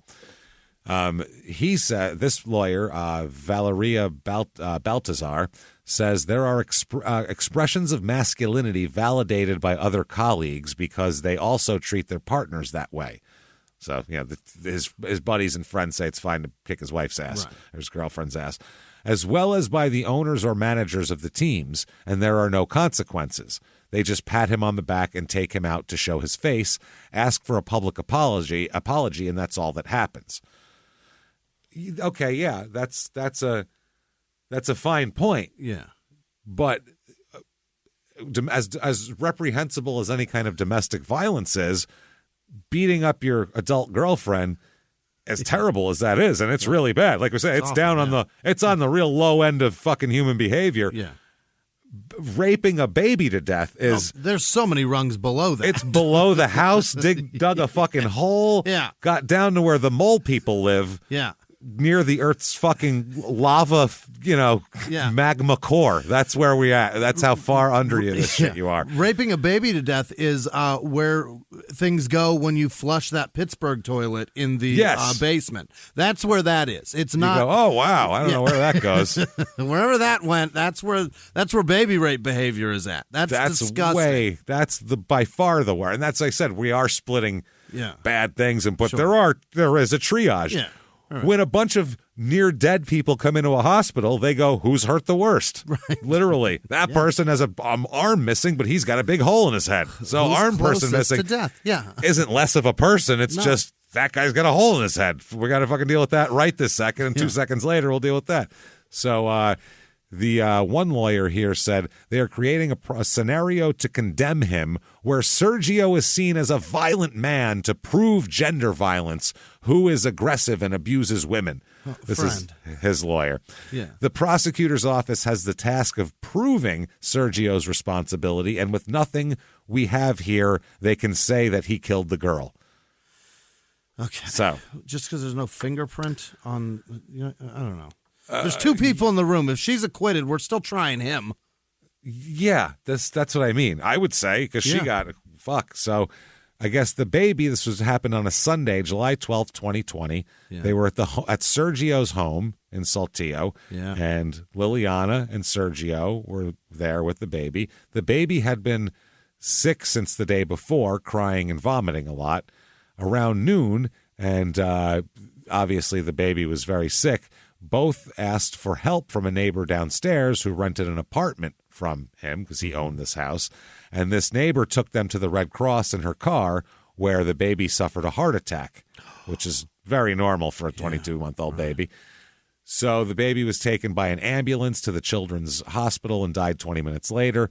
The doctors attended her detected the battered child syndrome in the minor because on her body she had bruises of different colors and a series of features that aroused suspicions, for which they reported the case to the public ministry. Yeah, those are different age bruises. Therefore, this has been sustainable. That's what that means. It's been happening it's not for from so a fall. long. No. Oh, she fell off her bicycle last. Right. No, this is, that bruise is from a week ago. That's from Yeah. 3 days ago. That's from 2 weeks ago. This kid gets grabbed and beat a lot. So elements of the police took Liliana and Sergio to the facilities of the state prosecutor's office where they were separated for questioning.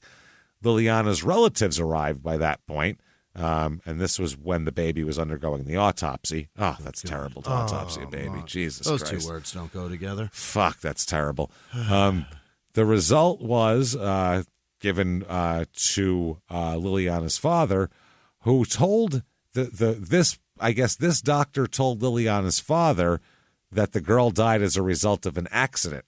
Huh. But according to the lawyer, her lawyer, Liliana's lawyer, Liliana was tortured. So they said that the cops tortured her to incriminate Mitre. That's what they're saying. Okay. Her accusation is she's only saying this because the cops tortured her to say this. So then who did this? Someone broke in and stuck foreign objects and other things into a baby's orifices and tore it apart internally. And then came back tomorrow to do the same thing. And then the next day, and the next day, and the next day. Unfucking believable. They said that she was tortured. They said, this is a quote. Like I said, I don't know about translations, but police men and women put bags full of sauce and antibacterial gel on her head. They beat her and tried to burn her, to point out Sergio. What a scene. Why would you put sauce and antibacterial gel on a person's head? What good would that do? I guess that would make you feel like you're drowning. I don't know. They're saying they waterboarded her? Bags full of sauce? I mean, like taco sauce? Is that racist to think it's taco sauce? But if it happened in the Bronx, I'd say what? Tomato sauce? Like fucking marinara? I'm sorry, but that's this fucking sauce they have. What do you want from me? Guiso, I forget what I think it's called. I think that's soup in Spanish, and that's just diesel fuel in a barrel, and that's what they put bodies in to dissolve it. They call it guiso. Yeah. So who knows if that's like just a direct translation of sauce? You know what I mean? And they put Purell on her? I don't know. There you Purell go. And Vaseline sauce in a. How do you like that now? now? The hell kind of police torture is that? That's next level. They must mean that they waterboarded her to say that he did it. I don't believe that. Then her lawyer says that her Liliana's screams in the police station from being tortured alerted her relatives who were just out in the waiting room. Because normally you torture people with their relatives mere feet away. And the relatives question her in this room. And the relatives managed to get in and rescue her. Now, if you're in an interrogation room and cops have you and they're doing something to you and your family comes in, next thing you know, there's going to be sauce on their heads too. They're not going to go, oh, sorry. Everybody's going to be covered in tomatillo around here. Yeah, and the door's locked. So I don't know. Wow. They also say they planted the weed on him also. Okay. Yeah, that's his lawyer says. Listen, I don't. If there's anything in this that's possibly believable, there it is right there. Sure. Do we need to hold on to him? Maybe, so yeah. Say he's got a couple bags of weed? I'll buy that. I kind of support it, too. At this point, I'm rooting for it. Yeah, if it's this fucking shit. So Yeah. His lawyer arrived to get him out, and some policemen were already waiting for Mitre outside with an arrest warrant for the baby. Femicide and, quote, improper rape, as opposed to... Yeah, I mean, as opposed to the English version. That's a proper rape, ain't it? That's a proper rape, ain't it? Proper fuck. That's proper. Have a proper drink. There is there's nothing you can say to defend this man. If this is what he did, holy motherfuck. He has been in the Saltillo Social Readaptation Center. I don't know what the hell that means, but there's no readapting anything here. No. His lawyer explains that the prosecutor's office put together the case without evidence and fabricating evidence with the help of Dr. Alcazar, who has zero experience as a forensic scientist. Yeah. Later, in one of the hearings, they say that she might not have been sexually assaulted in the court. They said this. It might have been a foreign object, might not have been sexual, like a, Yeah, right. Like so proper sex. Yeah, to put it grossly, yeah. So Liliana's lawyers and Mitre's lawyers agree the autopsy was poorly done and the expert reports were poorly done as well. They said the crime scene was contaminated by the policemen themselves, who even stole things. They said, I don't know, did they stick them up the baby? Because unless they stole their objects and then planted them in the baby, I don't really care about any of that shit at this moment. So they said, given the lack of due diligence from the prosecutor's office, they said that the criminologist, the Valeria Baltazar, and forensic psychologist and a criminal profiler, they got them to join all free of charge to help defend the mother. Mm-hmm. The Sergio's lawyer explains the prosecutor's office put the case together without evidence and fabricating evidence and all this type of shit. So that's what they keep saying. They said that Liliana was in pretrial detention and there was no investigation by the prosecutor's office. Clearly, he was already guilty without having carried out an investigation with a gender perspective, without having obtained Sergio's background information, and without having carried out an autopsy with a femicide protocol. A few miles from the glass spires of Midtown Atlanta lies the South River Forest. In 2021 and 2022, the woods became a home to activists from all over the country who gathered to stop the nearby construction of a massive new police training facility, nicknamed Cop City.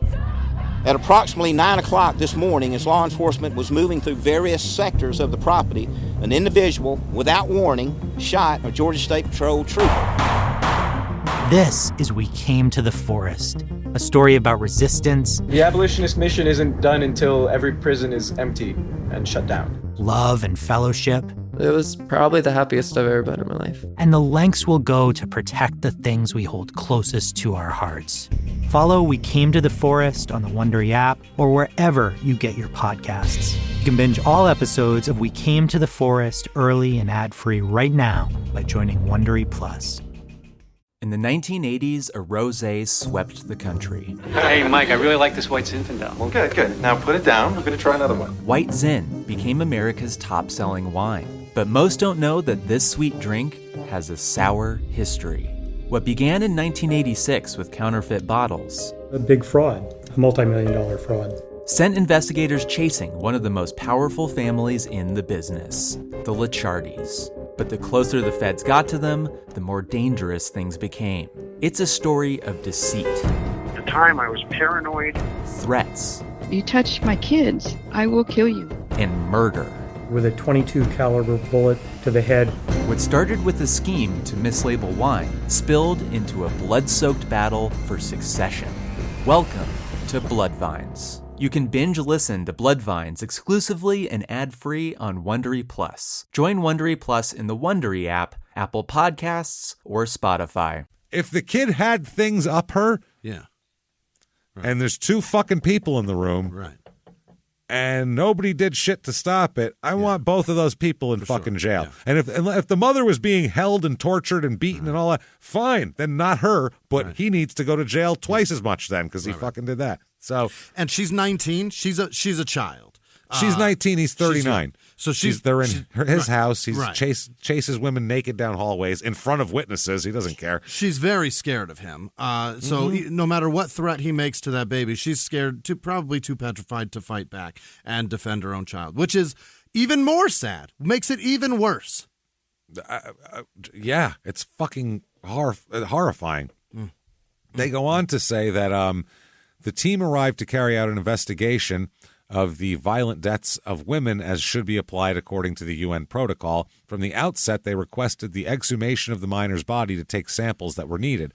Until today, the cause of death of the baby is uncertain, they go on to say. This is his lawyer. Neither the first nor the second autopsy makes it clear what happened, only that the girl received a very strong blow. They do not know where or who gave it to her, and as a result, she had hypovolemic shock, that is, the loss of fluid so severe that led to her death. It's not known if it was due to dehydration or bleeding. Okay. Either of those, terrible. They go on to say, quote, the autopsy, this is the Baltazar woman, the autopsy performed on Inez is deficient, negligent, and did not meet the minimum requirements necessary to determine how much the girl had suffered before she died. This was important because there was data on child abuse from days ago. He had lesions of different, I guess she had lesions of different colors that imply blows from before. So, yeah, the second autopsy revealed a fracture at the base of the skull and several blows along the spine of the baby. It's fucking ridiculous. How do you hit a baby so hard you break its skeleton? It's insane. How? So the Baltazar person explains that it's a guy, I'm sorry, Baltazar. He began to investigate Mitre's past and thus came across a video where the player was seen running naked, chasing. I guess he was running naked too, with his dick flopping around. Everybody's naked. Yep. They got that out, the video. They talked about that in court. As a consequence of what happened that night, Sergio Mitre was arrested and spent 4 days in jail. He was prosecuted for family violence, and the case ended in a conditional suspension. It's a process that consists of the aggressor acknowledging his responsibility and agreeing to comply with a series of reparation and protection measures for the victim. Okay. So, this Baltazar explains that the Jasmine, the woman he was chasing in the video, opposed that agreement. However, the judge ordered that the player financially compensate the victim and that he take therapies to contain his anger. Mitre did not even finish paying him, as he only had a few sessions with the psychologist, who was not a specialist on the subject.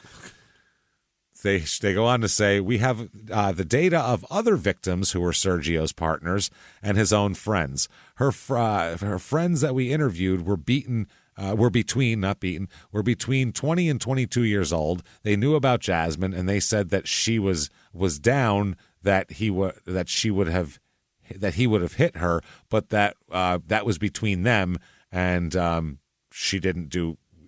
It's hard. The translation's really hard here. It doesn't make sense. So I'm trying to translate from a clunky translation. She's sad about the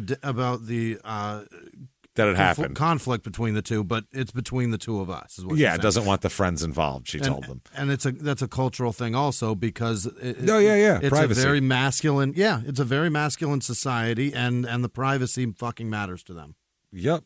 The Baltazar person went on to say, it was a very great injustice that caused Sergio to be released and then had Liliana and the baby as victims. We put the background in our report as of the timeline. This is important because in femicides, it is always necessary to establish if there is impunity and why. This impunity comes from Jasmine accusing Sergio. In her investigation folder, we found evidence that it was to be classified as an attempted femicide, more serious than family violence. You don't get out with that. You stay in jail. Oh. So they said in the investigation folder, it appears that Jasmine was threatened with a knife by Sergio. More than just the hallway, because imagine what went on in the room if that happened in the hallway. This woman was that she was pregnant, and the proof that confirms this was found in Sergio's house when they did a second survey of the crime scene. I guess she had sonogram pictures and shit. Yeah. That she was forced to have an abortion and that she was beaten and strangled. Wow. That on the day of the events in the hotel, she was face down naked and forced to have sexual relations. So he raped her. Yeah. That Sergio placed himself on top of her and smashed her face against the floor, breaking her nose and spraining her neck. Oh, my God. Yeah, this is, fuck, man. For Liliana's defense in her trial, they obtained the statement of a woman named Tanya, who was Mitre's ex-wife. Remember her? Yeah. This was given in 2017 before a court in California when she requested a restraining order against him for her and her children. Right. The document reads the descriptions of different moments in which, since she's been pregnant, she's been the victim of verbal violence, shoving and hitting by Mitre. In one of those episodes, she lost a baby when she was 9 weeks pregnant after a physical attack. That's his thing. Oh, you want it to get worse, Jimmie? Oh, my God. You want this guy to get even more likable? Oh, Jesus. So he's been accused of raping a baby to death with an object, beating babies, beating women, chasing them down, smashing their faces, fucking chasing them down hallways. He also beat one of his 2 dogs to death. How do you like that? Get out. He's like a comic book fucking cartoon. You couldn't get any more of a villain than this guy. If you were making a bad guy in a movie and you gave him all these qualities, someone would read it and go, Jesus Christ, it's not a human being. You've made a crazy villain. This is like the Riddler. He beat his dog to death. Yeah, he beat a dog to death. He did it in front of Tanya and the 2 kids, too, by the way. Of course he did. So why not? According to her statements, the minors were also, quote, violated by their father. I don't know if that means beaten. I don't know if that means touched. I don't know what. On one occasion, he picked up the eldest, old Junior there, by the hair and dragged him down the stairs. This was witnessed by Sergio's mother and one of his 2 sisters. whom he also beat, by the way, Of when they course were he a couple. Yeah, he beat them too. In another violent incident, Tanya picked up her children at school and did not return to the house where she lived with Mitre. She said that the three left with only what they were wearing, and the same day he called the San Diego police to file a report she called to report domestic violence that day. She ran away that day. Many of these events occurred when he was an active player with the Marlins and Yankees. What if his only good pitching days were after he beat his wife? He felt like some Christ. The case of another woman, Alejandra, she's a woman from Torreon who was also, she accuses, raped by Mitre as well. Yeah. She told of how he kicked her, left her out of breath and kicking and gasping for air on the ground while laughing at her, and tried to put a cigarette out on her face, and that she did that. What kind of? He's a sick, the worst sadistic kind fuck. of person. Absolutely Sadistic. He's Yeah. sadistic. Mm-hmm. He needs people to fear him. Yeah. This is, I don't even know what this is. This is like this is a villain in a cheesy movie villain is what this is. God. He's a cheesy movie villain. He's not even a real character. Jesus. He's that fucking horrible. They said that Liliana his wife, this girl with the dead baby here, underwent psychological examination where for the first time she gave her version of the facts. Her narration begins from days before the death of the baby. She gave an account of different moments in which she and her daughter were beaten, both of them, how Mitre broke her cell phones, forced her to have sexual relations, and tried to strangle her. So held them hostage, beating them and raping her for days. Okay. On July 8th, Liliana left the baby alone with him. When she returned, the girl had a scratch on her nose. The next day, the baby woke up, or she woke up, and the baby had black eyes. Okay. Which indicates, obviously, she's been hit in the face. Liliana told her relatives the girl had fallen down, so she lied for him. That week, according to her story, Mitre was pressuring her to buy abortion pills because she was pregnant right then. Right. She didn't, and since she didn't, he pushed her and beat her and punched her stomach to try to give her an abortion. Oh, my God. And I know. A DIY. Yeah, right. The home kit. And I realize that domestic violence is tough to deal with, and it's hard to recognize and get out, and all those shitty feelings. Your baby's being beaten. You got to do what you got to do. Your baby's punched. Grab the baby and run out naked. I don't care. Never run away come and back. Scream. Yeah.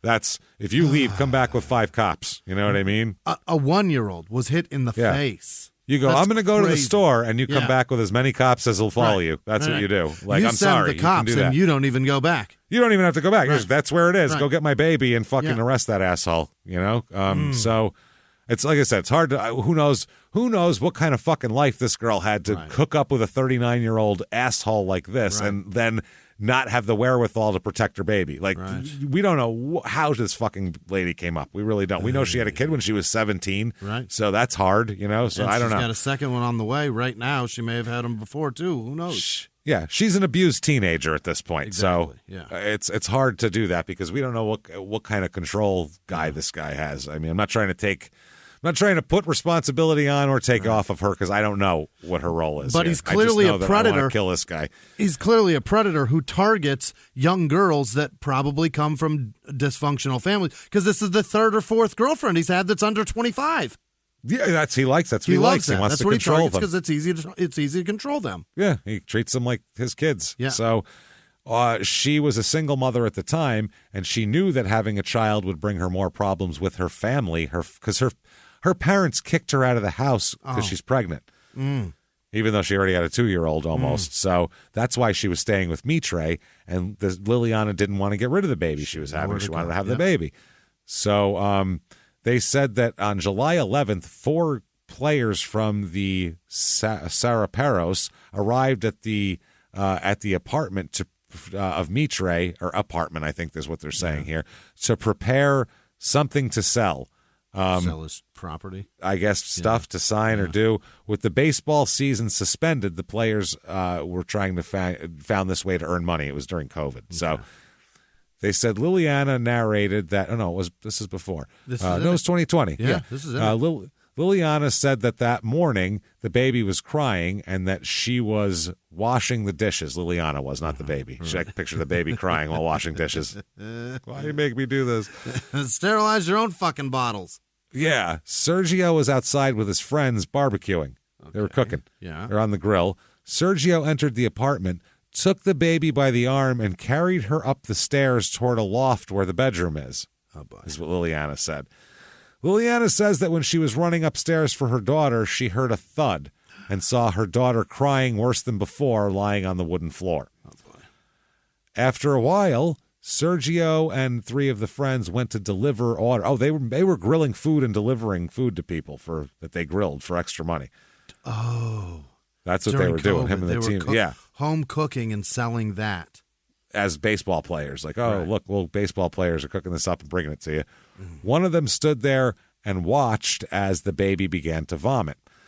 Liliana went to her mother's house, and together they took the girl to a doctor in a pharmacy where, without thoroughly checking her, he prescribed her medicine for a stomachache. Got upset stomach. Yep. The girl the baby wanted water and kept vomiting. Mm-hmm. So it was thirsty and vomiting, this poor baby. So Liliana returned to Sergio's apartment. When she arrived, Jesus Christ. Sergio pulled the baby away from her. Yeah. And said, quote, "I'm not going to return your daughter until you bring the abortion pills." Oh, God. When Liliana went and got them, so she could get her baby back, Sergio put 2 of them in her mouth and violently threw the baby at her. Holy. Like a curve baby or something? Yeah. He's really fucking hucking it in there. Jesus, right in the outside corner. The baby was lying on a mat on the floor, already feeling very sick. Liliana began the abortion process and laid down next to the baby, who kept asking her for water, who she would drink it and then vomit it up immediately. Of course, because her stomach is fucked up. Yep. Since Liliana didn't want to have sexual relations with Sergio, she says that Sergio didn't lie down in bed with her and spent the night, and so she spent the night on the floor next to her daughter because Sergio didn't want her in the bed because she wouldn't fuck him. Because he forced abortion pills into her mouth and beat her baby. Holy shit. The next day, the baby wasn't looking good, feeling bad. Liliana put the baby in the bath, and since the baby wasn't responding, Sergio began to give the baby CPR. Mm-hmm. That's when they asked the neighbor to help take them to Red Cross. They said she claims to be a victim of violence, and that is enough for the balance to be loaded on that side. It can influence the mood of the judges, so they can say that the prosecutor's office offers nothing but what the lady said is sufficient proof because it's family violence. Liliana always, this is his lawyer, Liliana always spoke very well of Sergio, who only helped them. I have a video where she, in front of her parents, declared that. She's 19. Yeah, and did you pay her, is the other thing to say exactly, that in the camera? Right. She's a 19-year-old girl who has nowhere to go and nowhere to live, and parents don't want her there, pregnant, and come on. Jesus Christ. They also say that the players' lawyers manipulated and scared Liliana into recording that video. That's the accusation from the prosecution, and said that they did everything possible to get them to take the processes together so she would not incriminate him, and that Mitre asked him at a hearing. So that they tried to have the cases tried together so they could not incriminate each other, but it was split. Okay. This is hard with the translation. So they say that every word that Liliana said is corroborated with videos from the pharmacies, notes from the place where she took phones to be repaired, for which reason they allege, or not just they're saying that he broke them. Right. According to his lawyer, the girl was always crying, even when Sergio was not in the apartment, meaning the baby. Everything indicates that the abuse was on the part of the mother, but now she changes her version and declares against Sergio to avoid conviction. Okay. If a baby is punched by a man, the baby doesn't just stop crying when the man walks away. It still hurts. He's not here anymore. You're all good now. It still hurts. It's probably still oh my God. They said in the psychological profile, Liliana says a lot of nonsense things. This is from his lawyer. Very fanciful ideas about the facts. You know, what she saw. Right. The experts determined that her account is credible despite all the inconsistencies in her testimony as well. She's likely a bad mother, but he is historically a ginormous piece of shit. Oh, my God. The lawyer said, we think that the girl died from an accidental blow which was caused when she was left alone in the apartment. They said, we have a report from the mechanics of the injuries that say the girl suffered a blunt blow to the head and back that was the cause of death, but it does not say what gave it to her. In the information presented by the prosecutor's office, there's no evidence that says it was Sergio Mitre. That's what his defense says. Defense also say they're confident in testimonies offered by 4 youth players of the Saraperos who were with the couple that day outside grilling. Right. The same neighbor who points out that she never heard beatings or acts of violence in the apartment above, they said. Okay. The lawyer insists that Sergio was not even with the girl in the hours in which the prosecutor's office established that the blow that killed her was received. So they're saying they rely on the testimonies of Liliana and her relatives who say that they treated the daughter badly. Okay. So, wow. That is fucking wild. They said that he adds that he attends to women in situations of gender violence and also to those accused of this crime. This is his lawyer here, and assures that many of those who decide to denounce it is not because of the beatings, but because they find messages from another woman in the husband's cell phone. Okay, so she's jealous, and so she beat her own kid for it. Yep. They said that's when they all go out. The doctor was also negligent, did not analyze the causes of vomiting and prescribed it without review. If he said, let's run her to the hospital, the girl could have been saved. Wow. They said there are several people who point to Liliana herself. Those witnesses were provided by the prosecutor's office, not us. The grandmother herself said in an interview to give the girl because she did not want her. She wanted the grandmother to watch her. The neighbor who took them to the hospital says Sergio was resuscitating the girl with mouth-to-mouth resuscitation, and Liliana told him, leave her alone. Because she probably thought he was making out with her. Worse off, he's probably resuscitating because he doesn't want to be he doesn't want to go to jail for murder, so he's trying to resuscitate the baby so he doesn't have to involve the cops in this. And she's saying, leave him alone, leave the baby alone because you did this. Yes, that's what I'm saying. This is fuck. Oh my God. Wow. So they talk about his lawyer says that when Sergio's exonerated, he's going to initiate a legal process against Liliana for the repair of the damage to him. Okay. So to go over it, history of violence against other women, such as his own mother, sisters, at least 5 ex-partners. Anybody with a vagina. Anybody within arm's reach and has a vagina, he's going to try to hit them. So in turn, they talked about her absent father and Liliana's of the baby. The baby's father wasn't around. Liliana's youth. She was 17 when she had her baby, 19 when she met him, who's 39. And the psychologist called it perfect breeding ground for abuse. They said there's another term we call brutal force, which not only focuses on the amount of damage, but who you do it to. The baby, because she's a defenseless girl, is what we established that she existed. I don't know what that means, but that's a translation. There's a brutal force to this inability to defend yourself, and the motivation was anger, helplessness, like we said. Why would I attack the girl? The aggressor in this case also indicates the nature of the crime, blah, blah, blah. Why do I hit women? Why don't I hit male friends? In this case, there is a vision of a conception of women that the aggressor has as disposable objects. The victim was attacked in this way. She was completely vulnerable and dependent. Sergio meets this profile. He has an inability to control his anger, a violent temperament in all contexts, a history of gender violence and violence against children. They said they are not monsters. They are not crazy people who cannot stop. They are healthy children of the patriarchy because there's a cultural, social, and historical validation to this type of crime. And this is also in the Mexican culture they're talking about, which none of I don't know. We're not We don't live in Mexico. Right. I have no idea. I'm not going to try and besmirch an entire community. There's definitely a bit of a machismo thing. There is. There. Yeah. Absolutely. Yeah. I've known a lot. We lived in Phoenix, so Yes. plenty Yeah. of Mex. Yeah. I've known plenty of Mexican people, But and there's look at definitely the machismo stereotypical thing. male in Mexican culture versus the stereotypical woman. The woman's dressed pretty all made up, and the man is wearing fucking cowboy boots and guns and a big fucking hat. Yeah. And he's a tough guy. That's like that. Yeah. That's what it is. Yeah. My God. So they say that. My fuck, man. So they said in prison, Sergio is passing it on to every mother. What does that mean? He already has a new partner. They bring him tennis shoes, his food, his gifts. He's the king of the prison. That's what they say about him. He's got new women bringing him shit and like, wow. Wow. So what do you think's going to happen in a courtroom down there? It should be a circus, and he should be going to prison for the rest of everything. Well, he is found.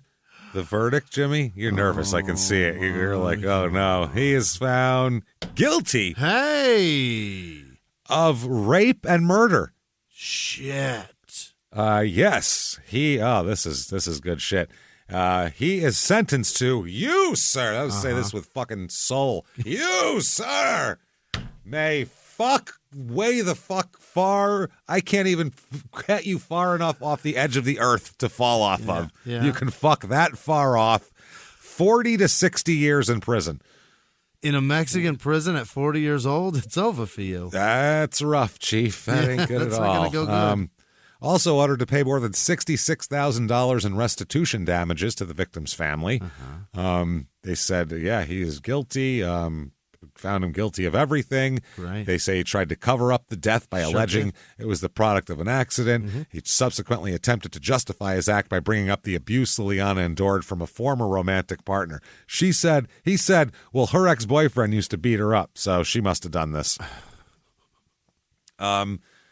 They said the prosecutors noted in their closing, in the sentencing, that Mitre continued to punch a defenseless baby in her lower back after an argument ensued between him and the mother. He was just doing that to get back at. Yep. Yeah. The girl's mother rushed her to the hospital. They go through all that, talk about the black eyes and everything like that. Mitre's lawyer said he would be absolutely, appealing this. Yeah. This is ridiculous. This is terrible. I'm just glad that the only person that's willing to defend him is a man who he paid to do it. And just bald face fucking be like, "What are you? This is crazy." My client. There's no friends coming out for him. That's wonderful. Good. That is wonderful. There is a great comment. If you look up shit, there's Reddit things. Somebody just had a perfect comment.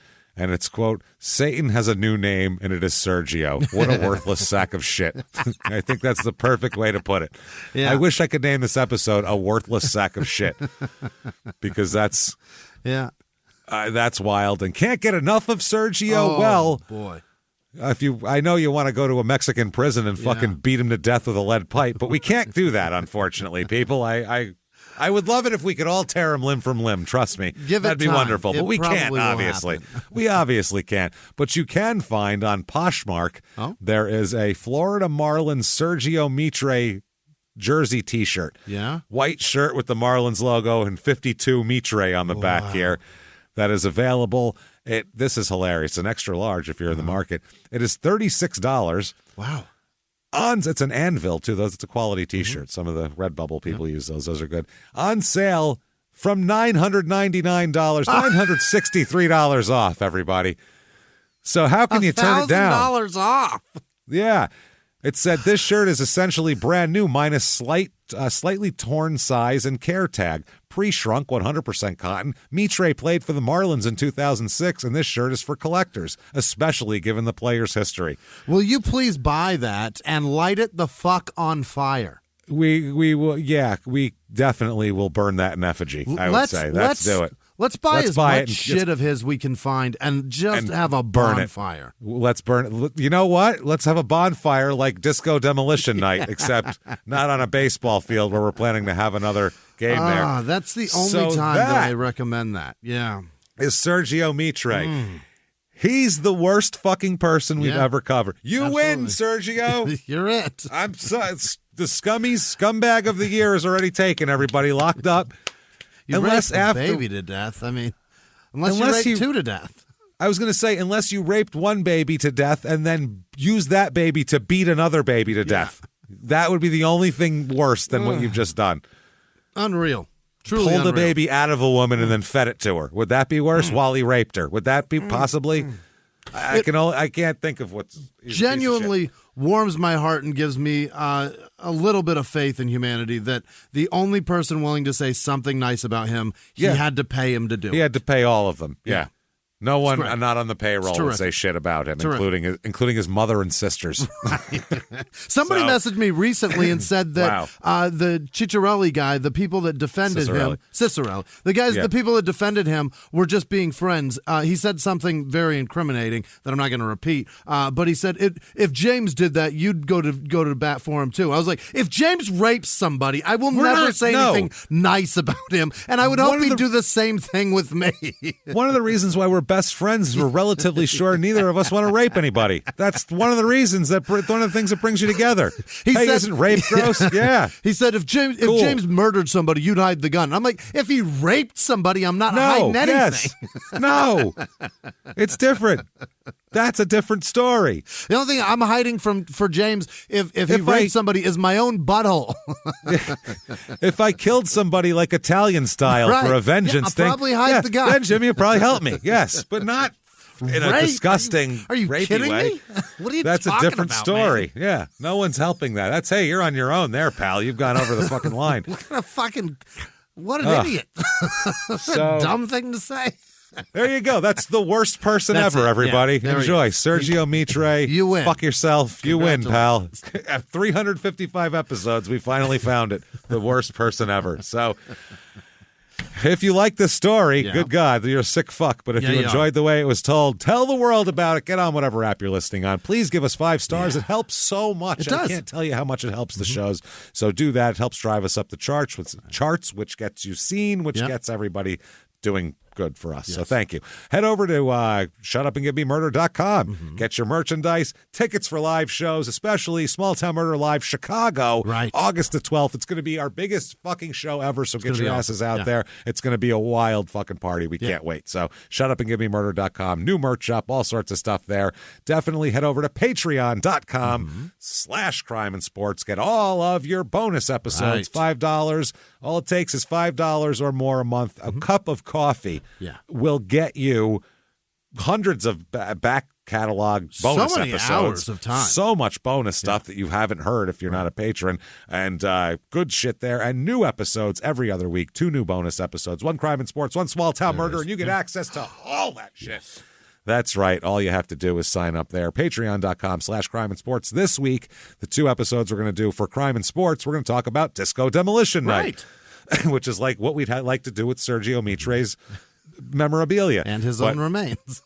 And his eventual remains. 1979, Chicago White Sox thought it would be a real good idea to have everybody bring their disco shit, albums and 8 tracks to the field, and they were going to put it all in center field in between a doubleheader and blow it up. And that would be death to disco. Ha, ha, ha. Only it started riots and fires, and they never got the second game off, and there was a forfeit, and the whole thing's a disaster, and we'll talk about it. Disco Demolition Night. And then for Small Town Murder, we'll talk about, I think, the strangest story we've ever heard. Sherry Papini.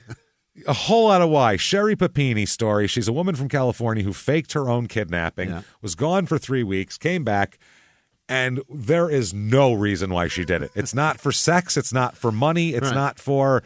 We don't know why, but I have a strong theory on why she did it, and I think I'm right. I really do think I'm right, and I hope you'll agree with me. If not, I could be wrong. Who knows? So we'll check that out. That is patreon.com/crimeinsports. So get there and do that. Follow us on social media. We're at Crime and Sports over here. We're at Small Town Murder over there. You know where to find us.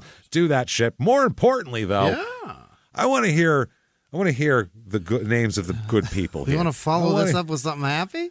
We've heard so much about bad shit. I need to hear the names of good people, the names of fine, upstanding people who would never, ever, ever do one fucking thing we talked about this week. Jimmy, cleanse my soul and hit me with those names right now.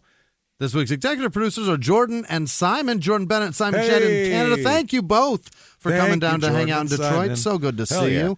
Definitely, always. And she wants us to make sure that we mention Brie, Della, Cassie, Caitlin, Robin, Amber, Cody, and Delaney, who all came to the Detroit shows. Yes. And We know all of them. Thank you, everybody. So good to see you guys. Good Thank to see Jason you for Fuller being enjoy the Chet Jason. Lemon jersey. Yeah, he was jacked about it. He wanted me to tell you thank you. They say he's the largest Tiger fan I know, and they sent me a Size jersey. and heart. They sent me a jersey, and it's way. They gave me the wrong size, so it's perfect for him. So he's got it, and he Awesome. fits it. Yeah. And other executive producers, Christine G., Julie Goforth, David Roden, and Christy. I think that's his girlfriend, maybe. I'm not sure. And Dominic Weckin's fiance, Erica. Happy birthday. Happy Erica, birthday, not Dominic. crazy It's fuckers. Erica's birthday. Happy birthday. All right. Other producers this week are James in Florida, Evan in dear Willona, Ivan Putsky, and James his in Florida Polish... from Good Times. Some parents from Good Times. I'm just trying to rattle them all. Oh, sorry. I hear James in Florida Evans, and I'm like, what happened? Gary- James died. I'm still sad about it. Fuck. Gary Friedman. Is it Friedman? Yeah, it's Friedman. Loves to give me all these names of people that I don't know who any of these fucking people are when I read them, so I just have to say them fast. And Ivan Putsky, the Polish Hammer, and his Polish Hammer, Rabbi Shmolovich's pet turtle, Chevy Chase. Evidently, this guy that he made up has a turtle named Chevy Chase. That's terrific. Other producers still Liz Nice to have Vasquez. companionship. Liz Vasquez, Thanks, Don Liz. Solis, Janice Hill, Justine, Big Slutbag Jeffries. Happy birthday. Buster. Happy birthday, big slut.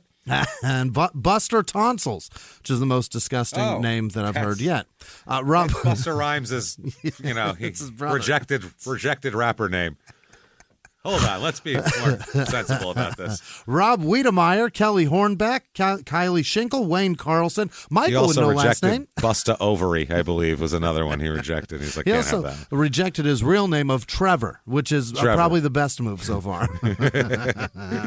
Michael with no last name, Myra Zimmerman, Angela Galley, Eight Gables Forge, and Sarah Coat. Oh, he does gun stuff. Broke Down Pony, Joshua Swan, Jeff Swindle probably, Skylar Lowe, Brad Gillis, Ryder with no last name, Gene with no last name, T. Walker, Harry Parker, Kathleen Anderson, Jamie Cutton, Craziness Today, Cole Larson, Cole, not with a D, it's just Cole, Larson, Joshua Martin, Caitlin Tarosky, Hillary Shawcat, Jay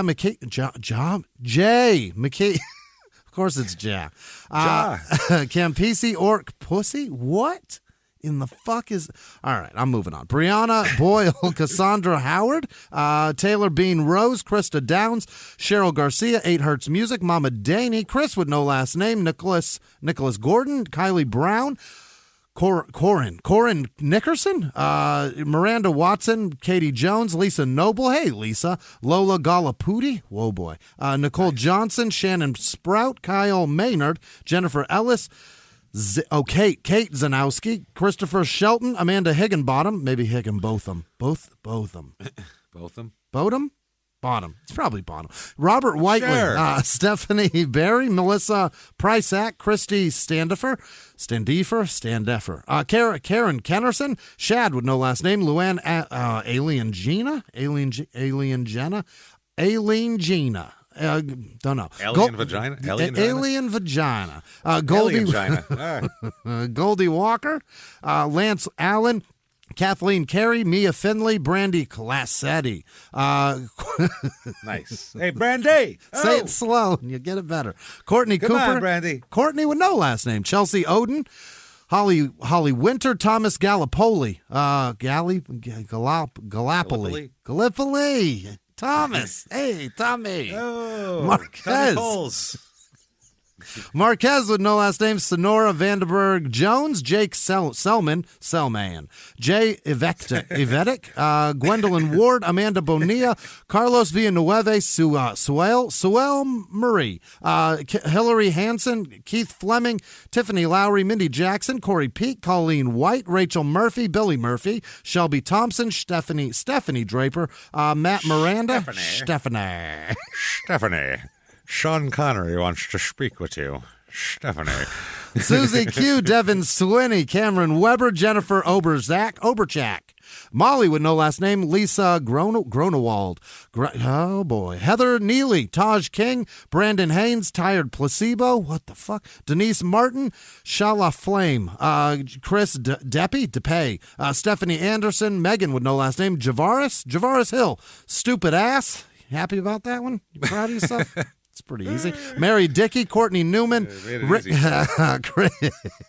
Chris Wright, Sheila with no last name, Tom with no last name, Tom Sandell, Sandal possibly, J. Lee Stoddard, Gail Wing, Joshua Scott Heron, Lisa Nasson, Alexandria Lusk, Douglas Post, Maya Marin, Donnie Kennedy, Samantha Bowman, Katie Martin, Katie Umstead, Margaret Bingaman, Robin H., Lori with no last name, Austin Owens, Jessica with no last name, Shauna Houseman, Davaras Big D in Your Mouth Woods, Amy Keeley, Sienna Canterbury, Sienna, Jeff Kassler, Vixen with no last name, Mark Big Willow Spear, Heather Mullaney, Justice McLaughlin, Kyle with no last name, Kendra Murphy, Stacia Vonk, Preacher Luis, Haley Schaefer, Betsy Brown Harder, Cheryl Young, Luke Lockton, Sam Monmouth Music. Why is that so hard to say? Katie Petriella, Tyro Skeet 42, Andrew Zavarera, Zizu the dog, Hans Gregory Harmon Jr., Brittany Page, OK Limmer, Tits Palmer, Samantha Silverthorne, Emerson Biggins, Tits Palmer, you know her, Amber Tetchener, Tetchen you, and all of our patrons. You guys are amazing. Thank you so much. Thank you, everybody, from the bottom of our hearts. We do appreciate you. If you want to follow us on social media individually, very easy to do that. Head over to shutupandgivememurder.com. Links to all that shit and everything we could possibly have and anything that has to do with either of the shows. Yeah. Thank you so much for listening. Hope you can go take a shower, cleanse yourself, hug your kids. Just fucking, I don't know, man. Pure out. Just if I could Men in Black you people right now and just fucking press this button and we never heard all this, that would be the best way to deal with this podcast. Wipe your memories clean. I apologize for what we had to do here, but I think we handled it with dignity and aplomb. That said, live from the Crime and Sports Studios, we will see you next week.